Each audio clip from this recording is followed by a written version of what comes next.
Adishima me mamu nyina kye mamu Kwaba United Television sunie no otwa ponsema duonu ensia critical issue ne adu so fi sabra kopem se bebo anopa du eba kon bebia obia me ma wakye me ma Kwaba nso ene aye November de toso aduonu enson 27th November 2021 in the year of our Lord. Yamama Kwaba ne yamama kye na me bisasa no pai wanya disu na no mawie sa wono mo ide ya me pa chokobọ na ma wa hoden na fa yegye ma no pay na no pay minu bi na me nan kwa ma me ba na se da fifire bi fi me hwene so kakra kakra musu wa hoden na ba ne sa enti bi srawo so ba bi a obi an kono bi na be boa oye pa sa opensu anopa bi anso no musuo me srawo wo sra anopa fi kete so a me twetwe wo se no musuo special isi ba kono wafa na wa bo de wo sa hye mu no so na wo wa na no so wafa na wa nom anopa tututu obra wo ni di ye ebo ni pedua ne papa we by kanketesi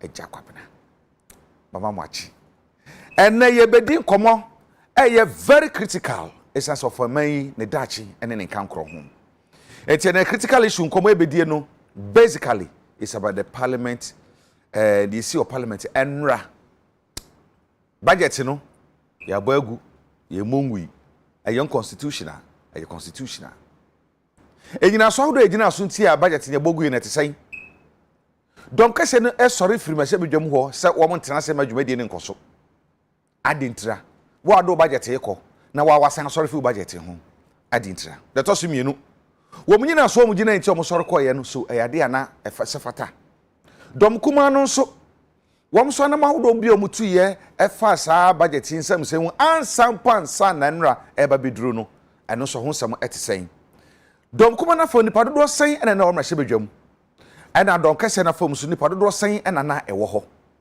speaker of parliament so ono so gire esi ahodo no eno so ko sen afi majority press conference omo ye deputy majority leader onyanfo afanyo markins wono so ne asemode tuja say speaker na moto otu ye no mani nye ho no eno so ho sam te say enti no ayasam kase pa na ye bedo masiko yie papa ahwede ko so ewo ho speaker kasen bi wasi onwam clear chamber ho ye wo chamber ho said ye be kanu no ye wo chamber ene o gallery ba bia eye be hwade fortena chamber no ene ba bia mna hyebedwafo no etena ene ti sem na hyebedwafo no speaker kase ye clear chamber ho a does it mean say wo mo wo so won so eso mo so mo kwa na so does it mean say onipa no de ne budget ya ba se me sra mo hwe budget na mo improve ma me no ana sa mo approve ma me no so ye betimi ahye ne say one sorry free one na ana so say ase so sorry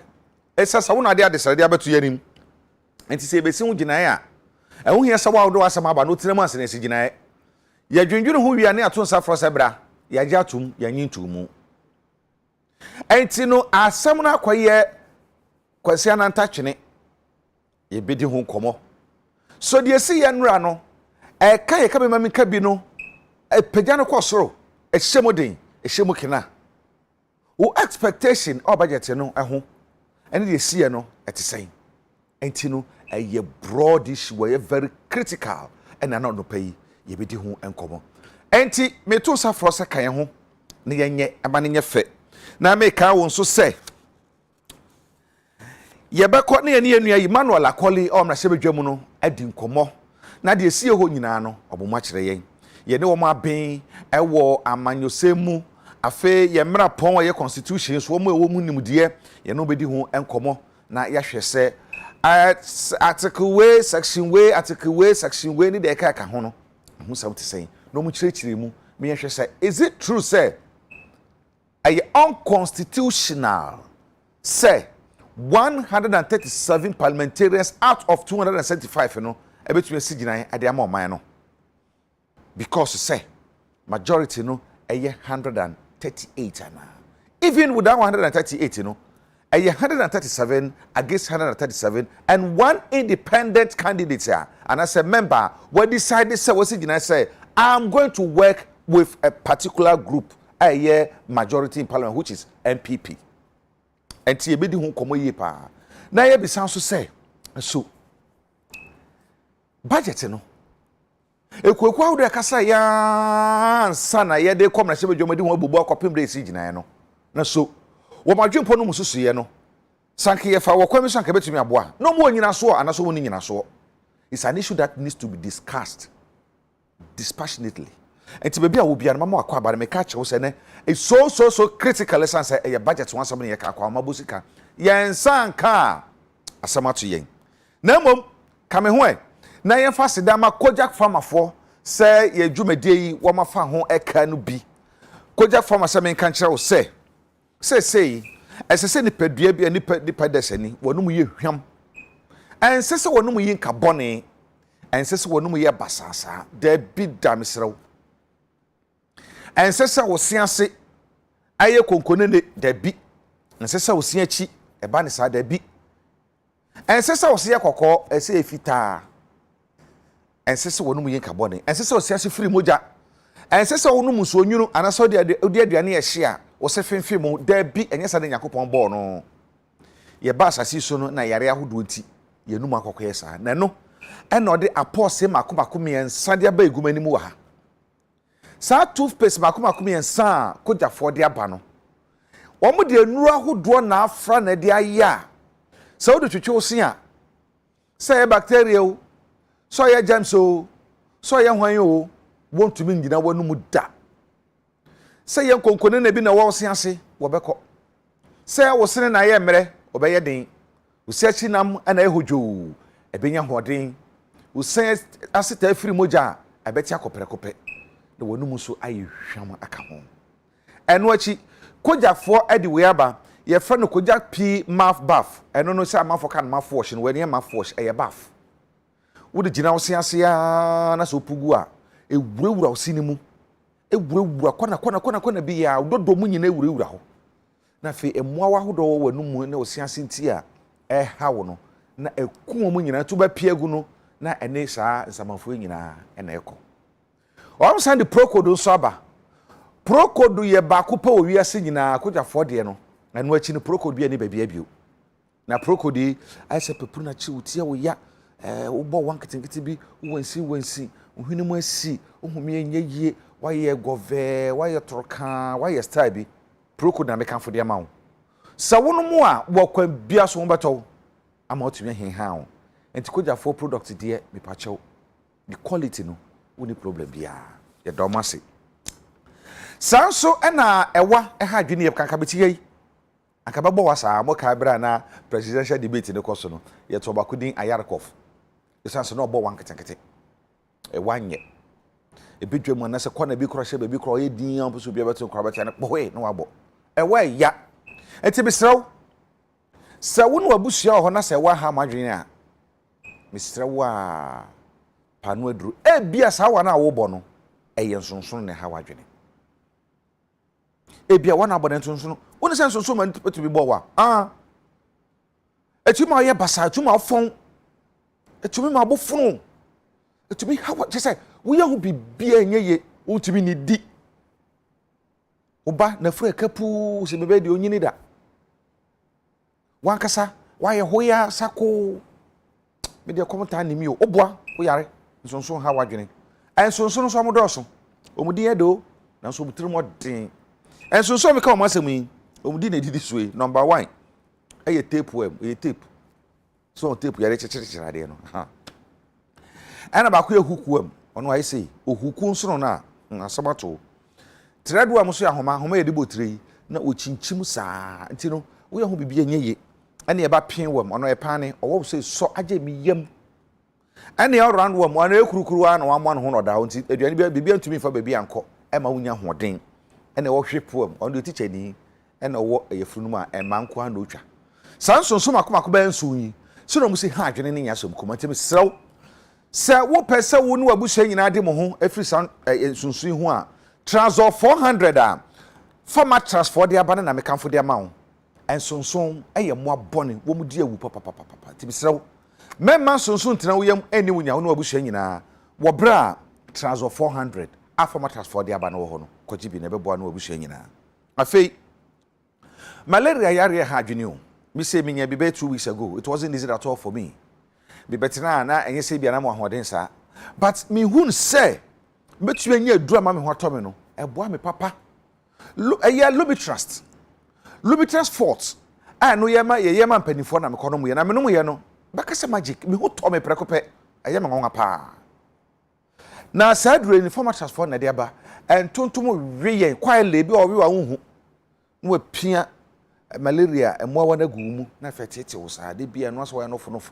wo ma so ya no fonof malaria wo just atete nko a se wo pese wo tu malaria efi wo no abusua ase a na se mu a ni nyina eye Lumitrust wei eye Lumitrust suspension so dia ye de strawberry ane banana kwadu afra se ne be ya ne de no ebe man kwada nom enti misrew se ye malaria eye Lumitrust and I say eye nsonson so dia eye trouser 400 a formatras for a day aba opedudu atu a from I was 0561 088 663 and I feel 0561 088 666 womo ana edwumadi womo afa ho eka na sadia medi kankan no ene eye bojaye yemfa nya kwadworo kora enra parliament ensem asiye wo ho no yehwe bi wo tv so etie bi radio so ekinkan bi online nanso no dia owo ho a ohunu de course from kranke to krankran eye miamia Emmanuel Akoli MP for Parliament wotonkra edema despite media efiri mesebedwam yima machi yenua Agya Kwabena yenua apomu ti sai boko me hoye de wi ho ase yema enra abrebe na dum na sebedwam na de na hyase yenya ne tie se du ba bi no na dom kuma ni nyina mabesiri nyina ba na dom kase no wo mu ni ho de en man ko ba sa debate na ko ne sai wan na ensori wan na entenase wan na pieye wan na mpie ti boyemu yo enra parliament die na enra no ne wose wo mo hye wijuma se anopa nundu 10 am na ye koye ya tena se sa 10 abo afa hu 11 12 1 o'clock nyina 2 hey wo mo ebetena finally speaker ebetena na there was a woman debate na se it's an na 2022 budget statement no was a minority ni majority for every woman debate no na see the speaker this person say parliament edge budget no tumu na parliament nyintu it's no mo be debate na se speaker ebe free minority leader no honorable say chairman sabun so sorry yes finance minister ewo demo ho na owo adesedi bi a ofese odeto parliament ni minority for concern efa budget no ho pitama ye de budget no by for concern we hu say eye budget no say omani nyina de na ho oden ebeta yiti no mofo aso no afan bi emfo aso nti ofese ode adesedi bi eto eye parliament ni na yi levy no ho asem kura EBPM enti o suggest say yemma finance minister no ondi kan emfa na asem no entudwa ansana debate no atwaso na speaker say sorry minority leader sorry yes wo on peneta arrangement no so o say uwie minority for eye debate no no conclude ewie so wie a na finance minister no will be kan na waka nti speaker eti honorable Haruna Idrisu ema omano kwan ema osore ekasa pa edi won debate no be wie a ye all kan say wo mfwa so say ye beji budget na tumu edi ahotse bebre o man no yi levy no momu hu asem ewu mu enya ade ebeboa o man no mu ayesi nti wo mfwa so uwie ye no ena speaker free eye obe free finance minister say afidi ekwan abeda ho lebe ma okwan ema dia na owo kanche parliament no waka no honorable say chairman samu sorry say tani akoye no honorable haro na ewie ne kasa say ye ma finance minister no ebe gina ne dia no be fa ebe gina entem ansa na ono majority leader ede ne dia na aba mo ewie debate na sequence of events no enye fine Ntina asase no kasa anka yema finance minister no mu ndi kan kasa. Na to wi a honorable Haruna Ijisu akasa.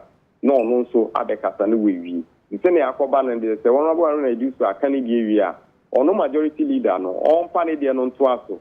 No mu wi a finance minister de ne de aba. E na speaker epeneye. Honorable say Mensa Bunzu sorry ye. Ono so kan ne die saa over 44 minutes ran yitiri. O kan say minority force or my muayeshi. Or so can tell one say, or my muyesh and enye no. The muyeshi free. Former President John Dramani Mahama Nebreso. Or by ye, or to near maybe moon. Nti no so ko fa ho che by Nedia. COVID the suffering and I say hachi biaba economic challenge and so no. There be a many speakers and the NPP government President Akufo-Addo aban or Danon. A year, ye nim, ye recover in Tigana for Kamakuma and so on. We Enna speaker, a was there of Fair Finance Minister. A one or can say, on decided Emma House, no say, Finance Minister, what they are the Lydia Baopese or the 2 years.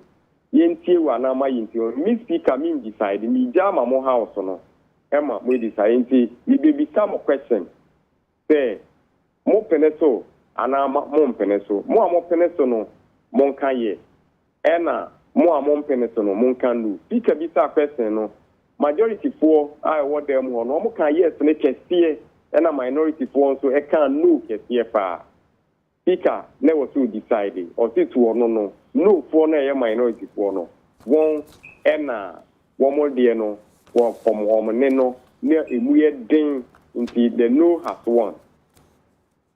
Na it was say honorable senior marking and say was no sorry deputy majority leader to speaker may challenge you ruling no so see no for ena a winning no. And yet clear, yes, and also a no, so intimate challenge may call for division. Not division no about to ask them a baby, and I speak as say, Waji, honorable senior marking, the challenge no atumu, I'll call it for division. See, almost say, no prepare for voting. No. A ho, Enna, honorable Muntaka, my minority will say, it do be say voting. Ministers are one more one more them one more yamra to Japan, one more to me vote. I think so. House nobody vote into no as speaker, so all my ministers mean 90 and Kwabon, so all more members of parliament. I want to me vote.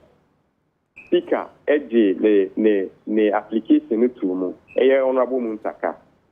Enna or ma ministers nina iti finance minister or no ede asem ede to Matthew Japwe ni munti ayi be vote o no ono so ye mani pie e ono eye majority po no ya papa weni anye ho ya hwan na opie ye majority for no ya papa yi finance minister no okay finance minister no e wo mu say all other ministers o mu ye NPP but dia na e ha won pa ye finance minister na yama onu so ipie no to mu bufu ye dede wo demo ene atisa de Ura Johnson e sie dun ketia general secretary of NDC onu so te public gallery the backbenchers of majority policy ene yema onu so mpie ko ye dede nko a na majority for no e work out on be friends and for e dey asem 2 years enti in the midst of the confusion, and the speaker say, in situation at this no, or to me say, obey a journey house or no, and I say, obey suspended sitting, but or no, best suspended or suspended sitting for 5 minutes, and not suspended. Almost sorry, almost chair more than 5 minutes, and some speaker and a sign by a destination. Okay, you might what you might miss our Mirimu Hana, best speaker Bettinas and Ujinaho, not Yanshe. Ebra speaker eka yese omensa na hene anase hwe ye ni kan hwe infri hasi se edu ebra ye babeto aba omra shebedwam asigina ya so esese obi a onye mra shebedwani etena ba bia mra shebedwafo ne tie ansa na omato aba no I to me sister say obia sorry am protest here. Near many people on no speaker no ono no ntumi mfini pemu e ma ruling on. This member sorry officially Gina Nenaso had drawn attention and stand as speaker the can't in their farm. Nti see that ministers to me ba almost them or almost to a benny the woman to woman to be a sipping. Okay. I am almost in Kwabena. Okay. Now for yen share we. Ebra speaker kan say yen clear a honomono. Eye baby amna sebedwafo ne tie no kan say wa wo nyam na sebedwa ni sorry free ho. Ana se behwe ade fo no baby anom tie no so ka ho bi. Behwe ade fo no baby omote no enka ho. Eye chamber ho no ma ese situation omototo ne meyi ansa na bato no abawo no ne the language clearance no we use to ye no. Sabre no no dia fo owura John Seso din katia no te hefa. Or the public gallery. Parliament no chamber ni no baby am rasibi jafo no etena no ewo form down ena yewo public gallery ena yewo press gallery gallery e baby awo ba wo tena nti no dan no eye such a way say omo baby omo tena wo soro ena central forms baby omo te wo soro na e form ena rasibi jafo nku nya no ewo nti honorable Johnson see din ketia not the public gallery Yes ro ho no eho de say yes say minister bi onye MP onkwa na public gallery no any press gallery no nka nti na omoma yen media for kwan ya da so te dem ho no. Okay. Yeah, and you must work ho na wi yen to so ebra speaker baba tina si bio no e de ni si ye obetina se no na majority for na work out nti no omo ambe bio omo nkonwa ni nyina ye MP nti speaker say there be omudu yansa no suspend ye ne ye say ubibisa question say ye ma finance minister no kwan na unshia leadership na say ma ye ma no kwan nti ubisa wo mo efo aso say ye ma no kwan nka ye afidie majority pu ni hunti honomu din na obaye wo mo enfo aso say ye be ma finance minister kwan nka nu minority for na nkwa na ewo ho omo kan no kese no say any no na iwini otoaso dia next stage ye question na obi bisa afa budget na nkasa ho a ye wie debate wo ho no say ye wie debate ne dia parliament nje budget no ntum ana say ma parliament nje budget no ntum and also bisa question omo efo aso no say ye nje ntum na nka ye majority full ni ho ho yi din womo empene so say budget no ye beji atumu no womo kan no minority for na ewo ho so womo kan no na before womo be kan no the speaker dem masa voice vote na aba no kra no womo minority for no na so original wona so ema eye ejuma for na ewo parliament a womo chamber ni no womo kenkan minority for no ema speaker say kata e dia betu ni nimu chese omo ye 137 na okutu article 102 of the constitution say the bisa no ye hia a simple majority inti omo ye 137 dia omo ti house mbiti mi take decision and omo see no inti omo ina kan no dia the noes have it the motion has been lost na chese adisra e chese president budget no nominate finance minister so ade abeto parliament enimu no my omo dem ho no say no nti ya bo ta motion no egu owie e na o agene setene say two asetena no ekoche next week omo wie gibiante next week Tuesday 10 a.m.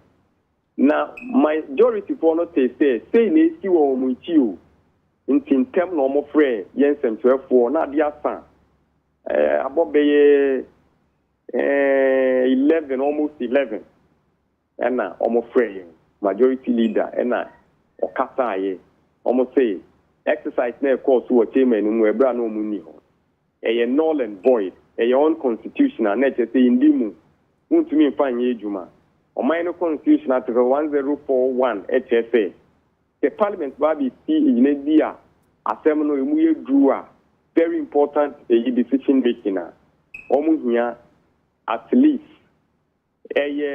half of total members 275 and a little more than that. Now say yampa say minority for na what them almost 137 no cry 137 na OTP 275 more and more than her internet is number no di say juma no from so intino my majority for no the speaker no any the course so intino nyintum nti motion na speaker say yabu egu no no yambongu ye da sigina ne na so the next week ye ba ba be challenge ya isi wo ehonom no intino public no Ghana for kan wakomanto wonye motion no yambongu ye dia speaker etina kunwemu a ye no unconstitutional null and void. The speaker say the motion has been lost. Ono speaker no crowd na wayera. Nti asema majority for 82 jana no. Die si wo enre nyina na mabo no to paama mu. Yima yahwe dom kase na se bedwam no de di kan. Omensa na hene firi ho no o kyerese ye omo ya pa. Eno achi bra ofuye. Omo no muhia ye no. Owura Johnson so din katia nso tia na ote wono nso play part wo fi omu free mra bedwam wono ni nyina nso eno backbenchers no na ka say one ma ministers no EPF ho dia eni Owura Johnson fi dun katia ono nso no ma ono nso MP ye pon ye ni Owura Johnson fi dun katia kasai eno si o di omo kan no enye emra kwan so it's a public gallery na dia and for 40 hodomo ye ma almost na hodomo say even voting bi be ba so fra e ma almost na hodomo the only condition and that situation ye ma more public gallery ni press gallery PP ho ne say ba be ye close door meeting na te say nhemu bi a pese ubi onye mra se bi jeni ebete ho no ye clear public gallery ni nyina any press gallery and you see number of time we will no mama yi nyina yetie na wo ni nyina etie no mo lock the door so no na wo mo mra chi jafo nko a atena wo nti Owura Johnson see dun ketia say ti o te ho no o ti ho we emra kwan so ya majority for Canada na e bibi keke na omo ka omo di play delay taxes sene be ya wo mo number no wo mo e ma ye no ebeba eba ne say ye beto aba ewo asem no ho a omenya ho dodo yema enra na dom kase omra se bedwom dodo eyese na omu nyina ewo ho enye omu nyina na omu wo ho isane say so omu nyina wo ho kra honorable Agya Safo de na oni ho nti de che say aye 137 na sa pai nti no honorable Agya Safo ama and say independent member or yet second deputy speaker no yemfa no kan wona majority pon kwan 137 na we honorable Agya Safo fi mo e ka 136 okay inti what the independent member or yet second deputy speaker our say bibinia or the na what the best time majority for next year let's say one more 137 jai 137 yahwe wotie nsama one majority for no omu ni dem wo nti speaker entumi enya won ama won mu asori nyina won nazo ma yankenkan wudu na nti ye ntumi nka won nama no definitely say omo ye 136 ana 137 okay now so sawko mrese bedwa mu nkrata mu a ebe nipa dodo ekoye ne de enye dan ya hanside na ebe wo ho no mo okay yima ma misa we nso ye nim so man mu ye kwasafo ma etoso na air folk republic no ginesi ahodo bebre akoso a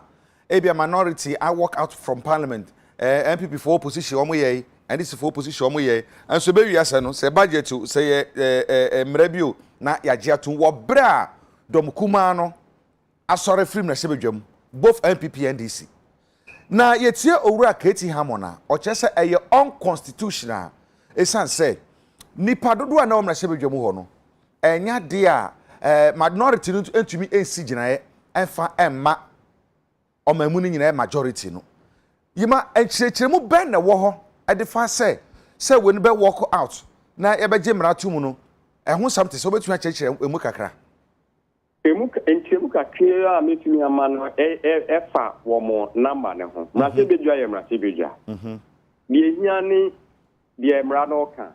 Emrano HSA, ye war decisions be in same beer, and no, Unia simple majority, Article 102 of the Constitution, Ekasa.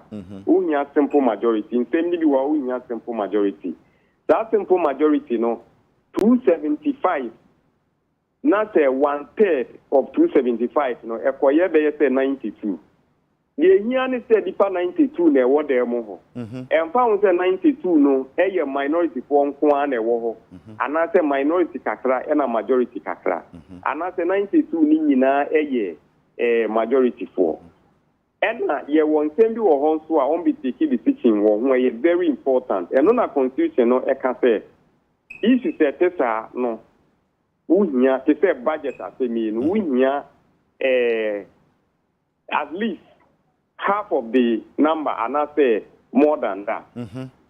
Now half no not say 137 and 138 and more. And found say that number no a minority form kwane wo and I say a majority form kwane wo. So what parliament as a who are you say I'm almost taking that decision. A minority form and I say a majority form and I said that time some minority for those who change with there be the answer will be your number. Into majority for arguments and say constitution say we a little more than half. A hormona woman there woman jina. Into a little more than half there minority for 137 no and yeah more than a half of a year 275. Now, make me a campus say a minority for no common year 137. Now, woman, you look grandma. You decide say, Nipa, you know, almost all my man. You decide leader say, majority leader say, we wait to have a go with Diana, yes, century back on a journalist back who decide, and I'll say, and no one answer, or say, ya, near war. Indeed, you, yes, ya, near war, and you in their course. Ejima anti-Semitic was here. Enra, yamfa say ebia yenua ba adwasafo no ni ho. Enti independent candidate on the deputy second speaker of parliament no. Wono no so de na ho de beta majority na chi. Enti si yeyi adwasafo free mu na ye fa ne say independent candidate no parliamentarian no enso de na ho de kwata majority na chi a na aye 137 against minority 137.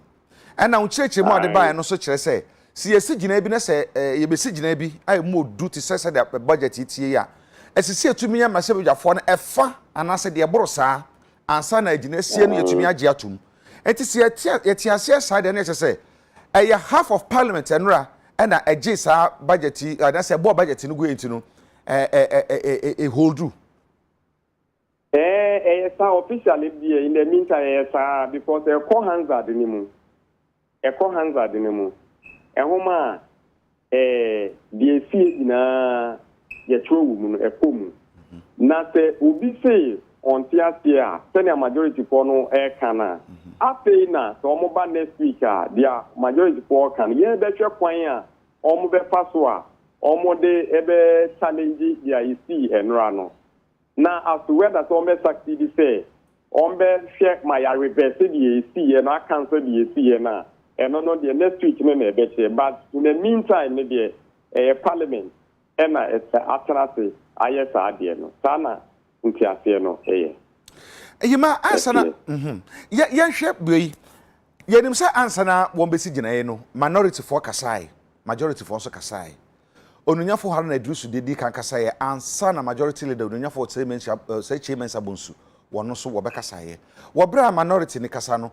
Osinsema odo ba ku mienu miensa bi so omugidi se ehu behia se etumi hwe hu kan wasam ansa na budget ya jatum na ebinom ka se minority no wo mo pa kire se sade yete ye no se sanete ye dia na budget no nyina na no mususu se nye anase no mususu se there are portion of the budget ya wo mo hwe kwase yanyin fanfiri mu na de aka ne yanyin tumu na ekire mo sanfa de o mo ayefiri won kotoato adwunu we na se obunya ko ba kuruma o mo de aba anase mo sam te se I homokai honorable Haruna Idrisu Kaye one levy no economic transactions levy no almost here no almost peneso almost poaso e de ahokyere beba it e come transactions e de ahokyere beba nti eno de one more penance ye no film ye to so ye no almost catastrophe defense issue no tidal wave epono eyiri na eba na esen kopo dan wo ho aban interest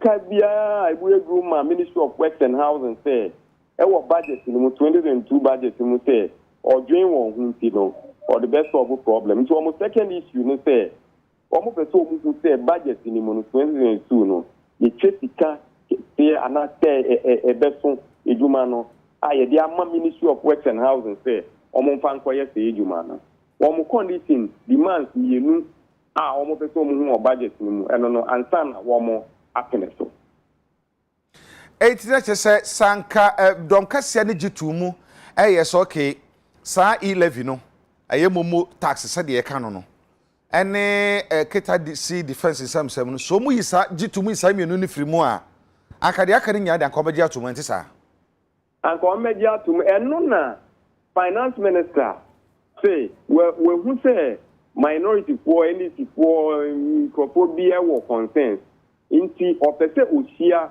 both sides na womo ato adwen na womo hu kwan a womo de nieme bi ebefa baby na filie womo ni nyina both majority ni minority womo itime de wa ho oden atai budget na echi a eye wentumi enya sa kwan ni nhia won a ekoba ne se niema koye se ni a eyeye enti so ankobeso hia empedifo da domna no na nkomotumi di nkomo na yes etesi sa etumi si omrahye bedwam se bia minister bi soafo bi de ne nsem aba na obedi kan no womadi nkomo ansa na se bia etumi si de na minister de budget no ebeba no se o kai se omo be start ten finance minister even in some way to jakra a delay kra o to start the year 11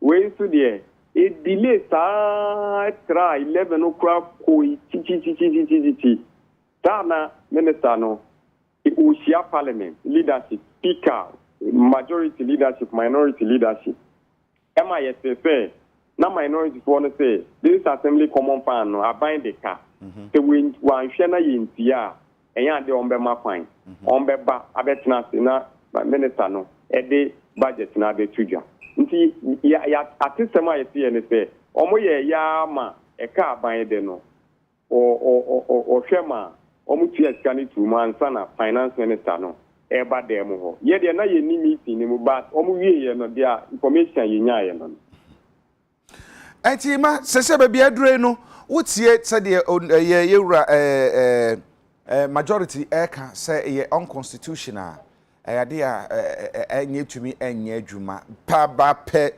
standing orders wo mra se bedwam ho no about half of parliament agitum say emra we eya ekọ say emra we so enya ekọ enti no pe dia yate ni ne no say bibi betumi asesa ma mi sansa say ye bisa no ye bisa no say mo say dia course so ewo dem ho se homo munni mu majority po ni ho na we no nkwa na ewo ho ena wo mo to ejuma ne so kopim na wie wo mo bo budget no eto twene ye no mo say e your own constitutional mo be hwema ya reverse decision kwan ben so na mo be fa so mo di motion na eba ana mo nche yen kwan ya process na mo fa so mo be fa so e dey atu speaking mo nche yen no dey o kan say next week e do ho ayi be hu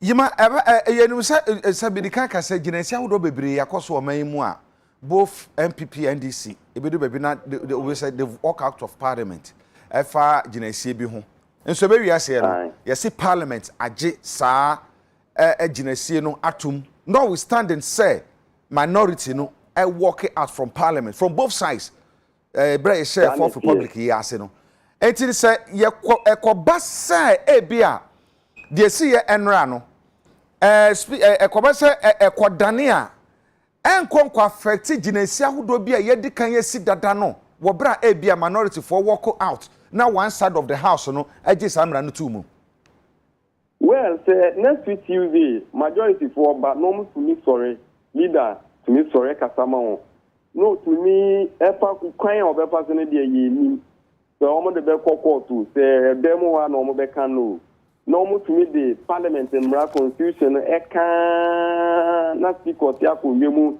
eji tumu say oye mfomso a any or so time banity but speaker ji tumu say the oye no e ne kwan so a on manity on penny na said ina no omo tie no ano eno an e gina na wo say majority for e kwan foforo so efa sa na be kwa akoye Agya you may be na sira no pepa na wo mre ye hwe kwasa be na dan so kwa ene oduru ho de besi bia na ye be fro pa na fe chichemu obi ewo bia no wo de ama ye da o se pi na no pay you me da masi jo ye nua Emmanuel Akoli a oto ye nkra efiri me hye bedwam me de me frɛ no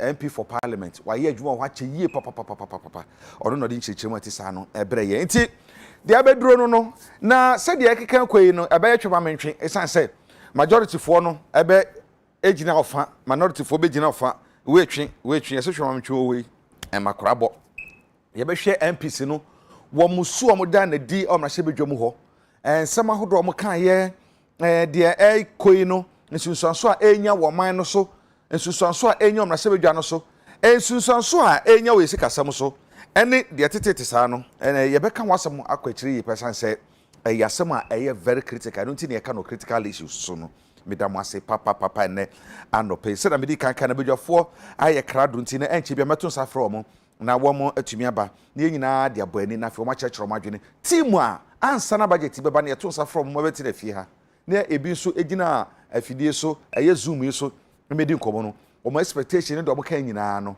ene ye di the same team aba say dia mo kan ye be na wo twa besi nkoni no ene na se bedwafo de wo mo nsam atodwa wie so dia mo kan last week no eba mu amam dia na mo hwe kwan no ayeye anyeye dia si ye no mo hunu ne san na fe ya toato so na ya hwe de eda ye nim enti ansa na no ochina ye nua ba Justy Fashion ye nua o ye Justy Fashion ne dia no ochina na woda enti ye ma no happy birthday in advance na fe ene ye ko akunfie esi Dr. Jiwa Hospital Obada na odi mu akotini ye pa no e wo Peace FM so no ene wosie na se nti ene ye beko ekunfi esi na fe ye ne ho mo akokobua e de agya na se kwan na ansa na mesoro so na mama bidwafo akwa aba no eye nananom ene ban abusua ene konfo pani awo agonaman mantam nso no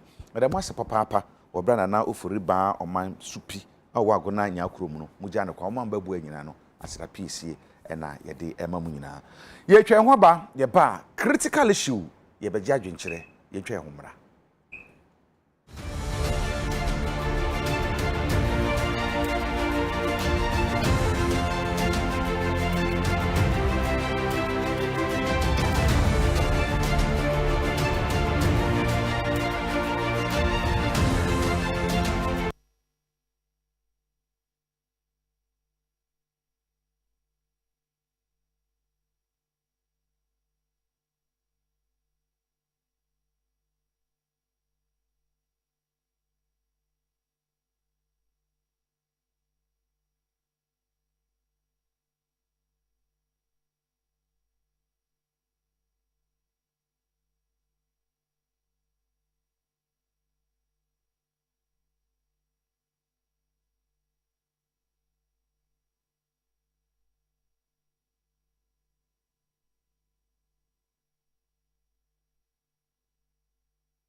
Hello, Prince. Hello. Hello. Hello.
Agya yekoya yaba ebena so se yedi nkoma bidwafo ye krado enti wedie ye de behihye so pa nya sam keto akora se medi kan ekan no budget ho nsam ni nyina enra ye hudi si ye daily graphic crutch said drama in parliament majority walks out as 2022 budget is rejected and ho ensam no ba enra so science and maths quiz no ekọ na wie ye ema prempe college ewo kumase wo mu ena edi nkunimu na presekfo a omaje ne mprensia na mpese omaje mprenson no enra amfa na school ba ko a say wo moje fans Ghana ha eye Keta Senior High Technical School Keta School na Keta School kwa me say wo mo ensamna nipo ye den Jolali aha Jolali no what does it mean Jolali ye be hwe na account na enra na nya sam keto akra be hwe prempe foi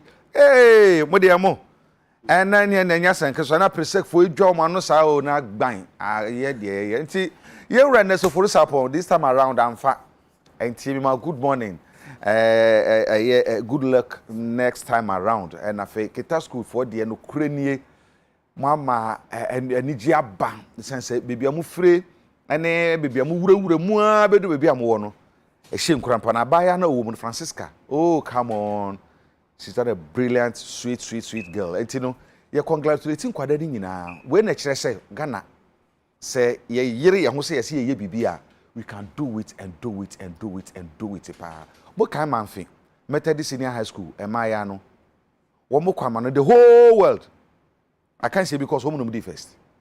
Ghana was yo, but we don't value ourselves. Let's stand up as a country.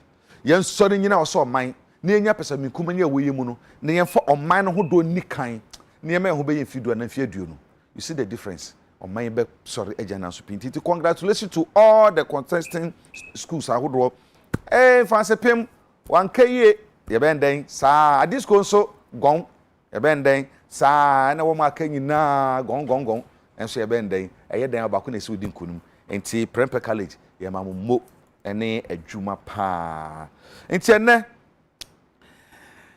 ononiafoɔ Daniel ɔkyɛm aboagye ɛnka ne bantama mmarahyɛ badwani MPP amoyɛkɔ di no mu na na ɔyɛ mmarahyɛ badwani wɔyɛ ɔbɛnfo sikasɛm tutuye mu ɛbra na ɔmmarahyɛ badwam no yɛkɛ sikasɛm tutuye a ɛbadwakuo no na wodi mu akotene yie papapapa nya sɛm kuma koraa wɔman yi anasabɛn wɔ so yi wɔn a ɛhwɛ ɛde wɔn adwempo no nsusue ɛbɔ aban no sikasɛm no wɔka ho bi wɔno ɛna wɔte menifa so yi ɛwɔ ahai ɛna fe yawsompa wɔyɛ lawyer ni wɔno nso ɛyɛ obi a ɛkɛ sikasɛm tutuye a wabin wɔ mu wɔno nso ɛna timi benkum so yi ɛna David Agbey wɔno nso yɛka bambɔ ho nsɛm a odi mu akotene wɔno nso n'adwene mu dɔ osikasɛm no totoyɛ ho wɔni ha sɛdeɛ ne last time no yɛ zoom yi ɛfrɛ no zoom ɛna yɛni di nkɔmɔ ɛnɛ nso yɛbɛ zoom na ɛna di nkɔmɔ ɔna wɔtɛ hɔ no ne ti tɛ hɔ no Agbey pagya ɔti kakra na yɛhwɛ w'anim ɛsan sɛ ɔhwene ne yɛhu sɛ wote fɔ nso akonya pagya akonya ma ne nkɔ soro na yɛhu anim yɛ paa aha that's it wokasa na mente mahu sɛ wobɛbi wɔ no deɛ wokasa na mente yeah on mute sɛ technicians bɛhwɛ yɛn ho adwuma ma me nti yɛnyɛ ho w'anim kora deɛ ɛda ase baabi a wobia no yɛma wakɔ aba ɔna wɔkyɛ ma wagye akɔ aba Kwabena ebi aboko emi adaroma ana mpabo bantamafo hye hɔ obia parliament for mafio mo paa o parliament dey say bia wo no ne ba ho me de mano na ba de bomo da na ko no ho ba enchia wo hefo ne wotifo nyina ene no bantoma ne sure penifo ahwe nyina samre na yema prepare for omotinkwa sure o my idea we host and win sure model ni monima Ashanti region we are so proud of you sure you know edo mase sure okay that's it yaw Japan na bibia boko de yes adum na also adumara kwa mo ye papa yeah cha de na ye be cha school ba ko pe na Ghana your friend is St James Seminary and Secondary was hey one of the best schools I'm telling you we can school St James your can school is St James but science and maths is mon twa ye ba oman kan oh to what I'm not saying school I'm saying you come on the school near ba ko pe but yeah, congratulate friend. Come like a gong one. Yes. Yo, okay. In fact, Facebook if we been when nika ni nyina ka na mane ye there. Until Yusuf Zani me pachama for me kokot why. O say Jacob don't read my messages. I'll sue you. Oh, bra. Me sue me. Edu baby na pressure no doso. Yes. Until ye mamu nyina achi. Ye nua no mo a mo a message ba Facebook nyina no ye dem ase papa sense mo ka ho bi sometimes no me wo ho a mo questions amode ba ne mo samo mo ka no e hye nkuran e kai am yesu tumi twi adwene de ba bibi so ma yesu tumi de bisa ebedwafo ti yen koso anya ne sa wolanyo wala se jolali no ase kire se eja wo ho fire is there jolali eja e wo ho antiketa school fo no wo mudin no ase kire no jolali eja ewo ho wa okay obi dia ba Ebenezer na asiedu se eja Kwabena dia wokan ne nokura turu pese minkuminya part no eho na ne de se yitumi ja pese minkuminya no a ebe de papa Kofi awotwe wo se wonte yenka oh Kofi sa ye sound no ofam ho oh really wonte kura technicians be hwa ye ho adwuma na yatumi ahwe ono yan fo chema boaje ma me hya se firi wo so ye betena ha di nkomo e for main budget ni samsam amba bia kire na dwene e fa ho de awhwe kwanse betumi aba de ntesi agi tumu de ekoba ya na enra agya obo agya bedu wie ye enti yan hwe firi bra budget no finance minister kan ho asem ensem ana ewo mu wo mu ana ekasa de fa ho abedu presentation of the budget afi debate no from there no na dey see no na yaka wansam mama sima be edu enu edu ya yo eja ye da nyamiase wo de abedu na budget ho asem dem say enya de ade den na gidigidi aban na nhwehwe ya constitution requires afi bia aban no de be call parliament na Ghana for agina munafo amana kwanya ma de nhwehwe ya be eto omanenim na obeye na adwuma nti afi bia na minister of finance de call nti we 2022 budget afi edi animu yi nkopon ya adom na se ebeto ye ni a oman ho sika nhwehwe ana minister of finance kind of reta de koto parliament anim na said there was a kind of say the week before the expectations no you better ha kekai the kind of baby abam san say o minus kan hihye mu no I think say in say Ghana for a long time me something na san be kana ja me something for a long time yesika o minus kan no so ya konmabo enso kra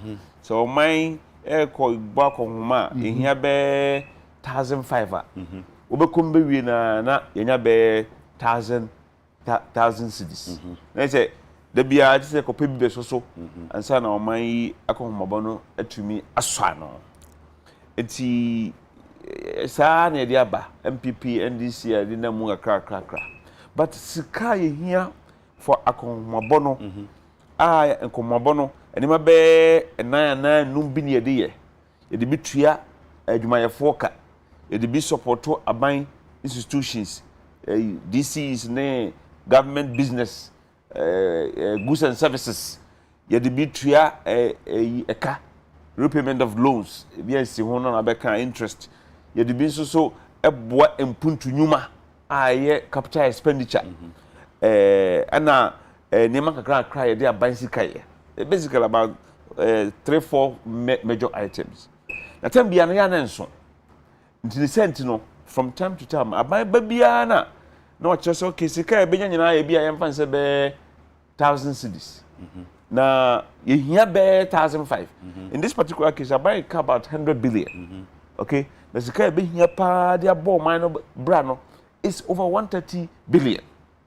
Nti the dantamo no ene be frɛ no gab no deficit is a kopekwa be so na da say kwama no ne kobobosia in the form of euro bond and na say ye bobi wa ha local bond no treasury bills na ban so de gibi na o de beka ho na e de abak ho ma no enti sa de a ye sika pa nkasa de say ye ne aye botom no enso ye ko mabo enti ye ko budget yi mu no ne nim say wo hwe mpuntu dudu a Ghana fo hwehwe yes, we will so. Agya, yes, sir. Say, we have Medina MP. Na, okujina Medina. Kwa demonstration say ne kwai abaya che onye ne ntem. Sa nso na nka agya nso betima kujina okurum kwai so. Beso mekwa kujina atwoma mamu na abanto mamu. Say yeso ye kwai. Sa de hia no de no ewo ho. Abai hia say oye hospital. Ade boa, abai hia say ohwe ne masuku. Aban hia se woye nyuma hodo a ni nyina hia ye mpuntuo kane yi ese wo chimasi so a ese so yi ese ye ho nyuma ne gina ye security banbon nyuma enti aban hia sika wo de ye sanema we nyina na meka sa Medina MP na enso no na aban be ye dai enti ye be budget no mu no nim se enye dan ya ese aban no e kire ye se samre ya rei ebetwa mu ananse da so gina mu kura ye nyanko nwie yi amane nyina aba fom sikasam sabe aba fom business aba fom kakra na enya bad impact enya nsusuanso bone wo man sikasam so ankronkron sikasam so na busian so ya bokakra yemfere MPP yemfere se baka se busian because e woni niema ya de busian na yedai aye na busian so apaje kakra na say ese ye be no one of the expectations is say e kwan ben ene ebetumi enya sika adi akobo oman no ho bra busia bo no enkoye too much anase yakobo too much mpa eso be dai abeti enti wenum ne enema na ye hwehwe ekwan ben ana emrantie ne mabawa a owie suku a hodo bebrebe eja na onya adwuma nye youth unemployment epeja wa wonso nim se abannwumom sebe ontimi mfa nipa dodo a free university mu nyina na epe adwuma ye enti ne se esa abanso nya enkyekere bi ana akonya bi o de ba kyerɛ se emrantie ne mabawa yi so wonya adwuma anya wo Ghana ha eno kura no national security problem enti akwan bezo ana ebeboa ama wo nso so anya adwuma ye so otia you start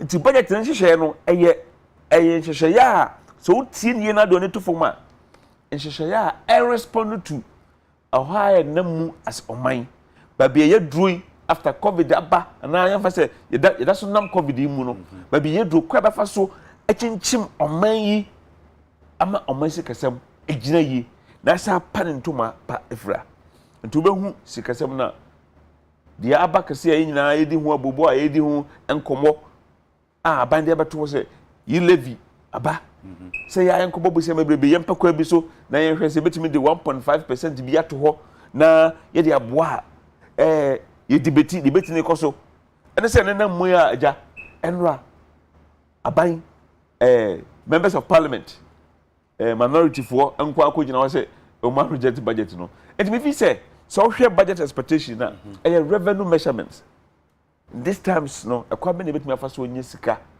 de aba konma ayenko bobusia bebrebe na be kwa bobusia mpo aso bete Kwabena so na within ourselves no emoden yakase munya dan yeboa emoden na tax kra no mpempi no ya na nye the best way we dey run economy because tax no ya na odidi bebrebe etini pasika wo ko spend ya hoden so your friend disposable income then so se wo ka bro so dia na wo manfo hiampuntu dia te se me kra me ntwoma ni nko achi na me ni amede ko she parliament no anabo sasu agina ho ye demonstration se wo hia ne kwan no na wo beda watu ya Kwabena so wow pese ba bopisia enti wona enro na me hwe enro mi amadamfo enro abo ayi minority leader harina na wo ma suggestion bi say ne yi levy yi free ho ne say yes yi free ho en support and ya banko pebusia ne bi nka ho na me say ye woti anya nuanom NDC fo na ka say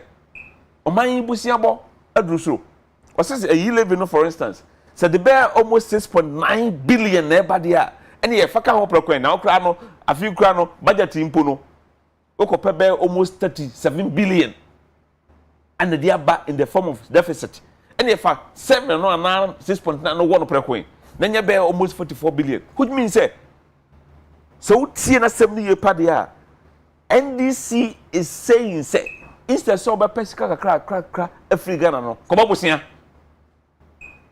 consistently inconsistent wow at one point GDP to debt ratio at 76%. And was no do. Ghana is in debt crisis. Your problem. Support to Bobia, more Bobusiano. In spite of the area, you bet me at say. Na okasa.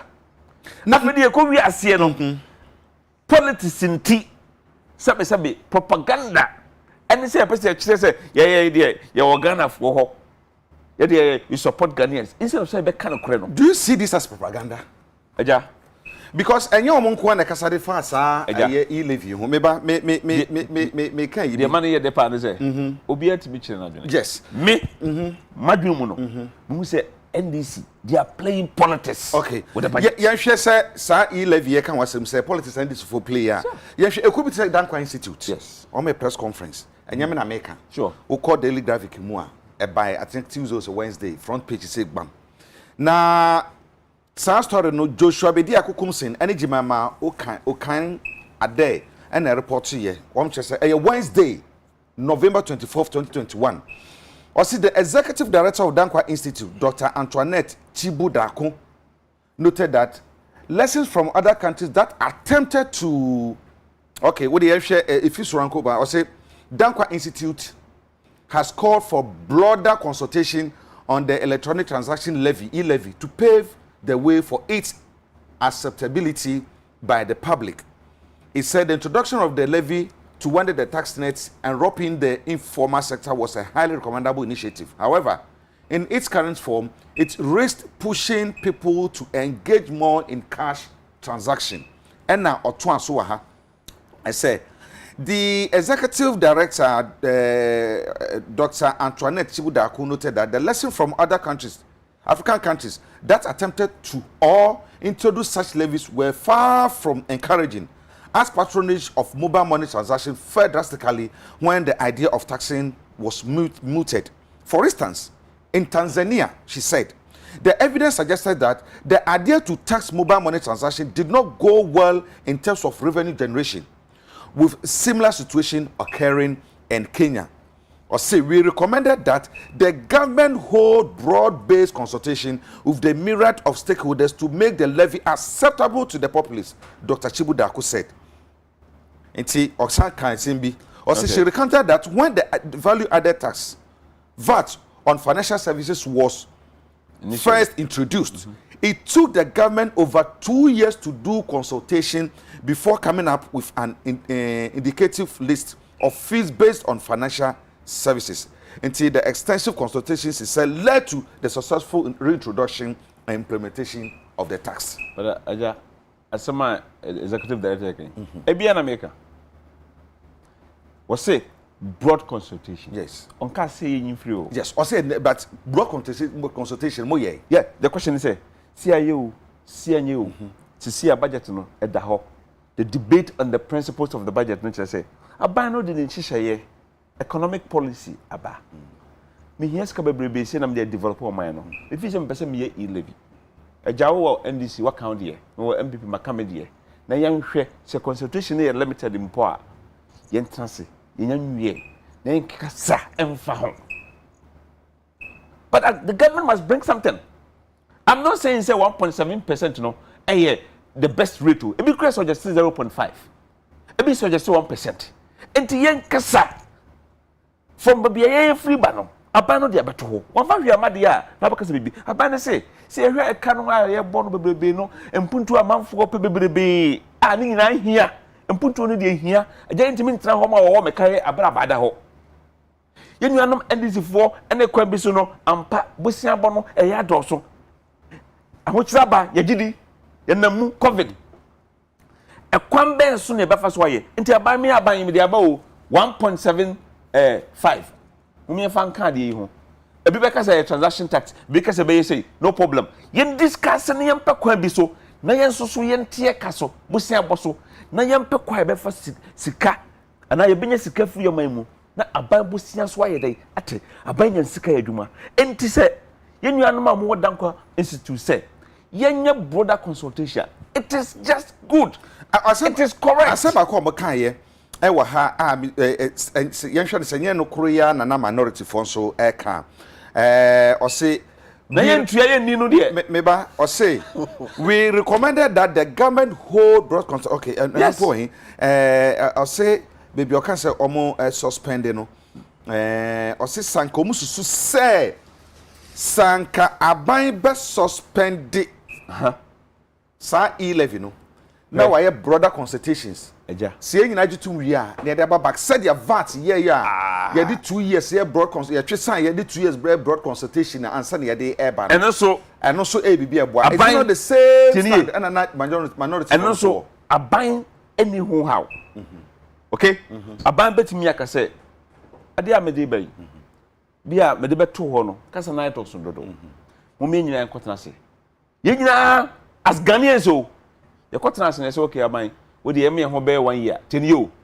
na mum afi we no sa 6 billion na wo hwe no 6.9 na wo hwe no e bi enyina enti ase say ye kwa kwaje bosia because CMPO aban here over 130 something billion out of bobam no mi no ho akon security akwai hospital school ko ani workers akatua okofa ohe enti ono no what the proposal ba enti yetase a discussing yakasa ende ana echina ana yenteso no nyina no me enhame menye so aban be ha no ba yenni in the name of some Ghana for no eno de ekwa bi so no na yakoya propaganda ene se opese omu se be de me Ghana for enti yentase yenkasem no na yen hu ye na man ka say the debate ko parliament am mo to atwagene de fa ho say yesusu say na babo yesusu na wutie minority enra na omo kan say aban enyi sa e-levy no enfiri mu na wonyi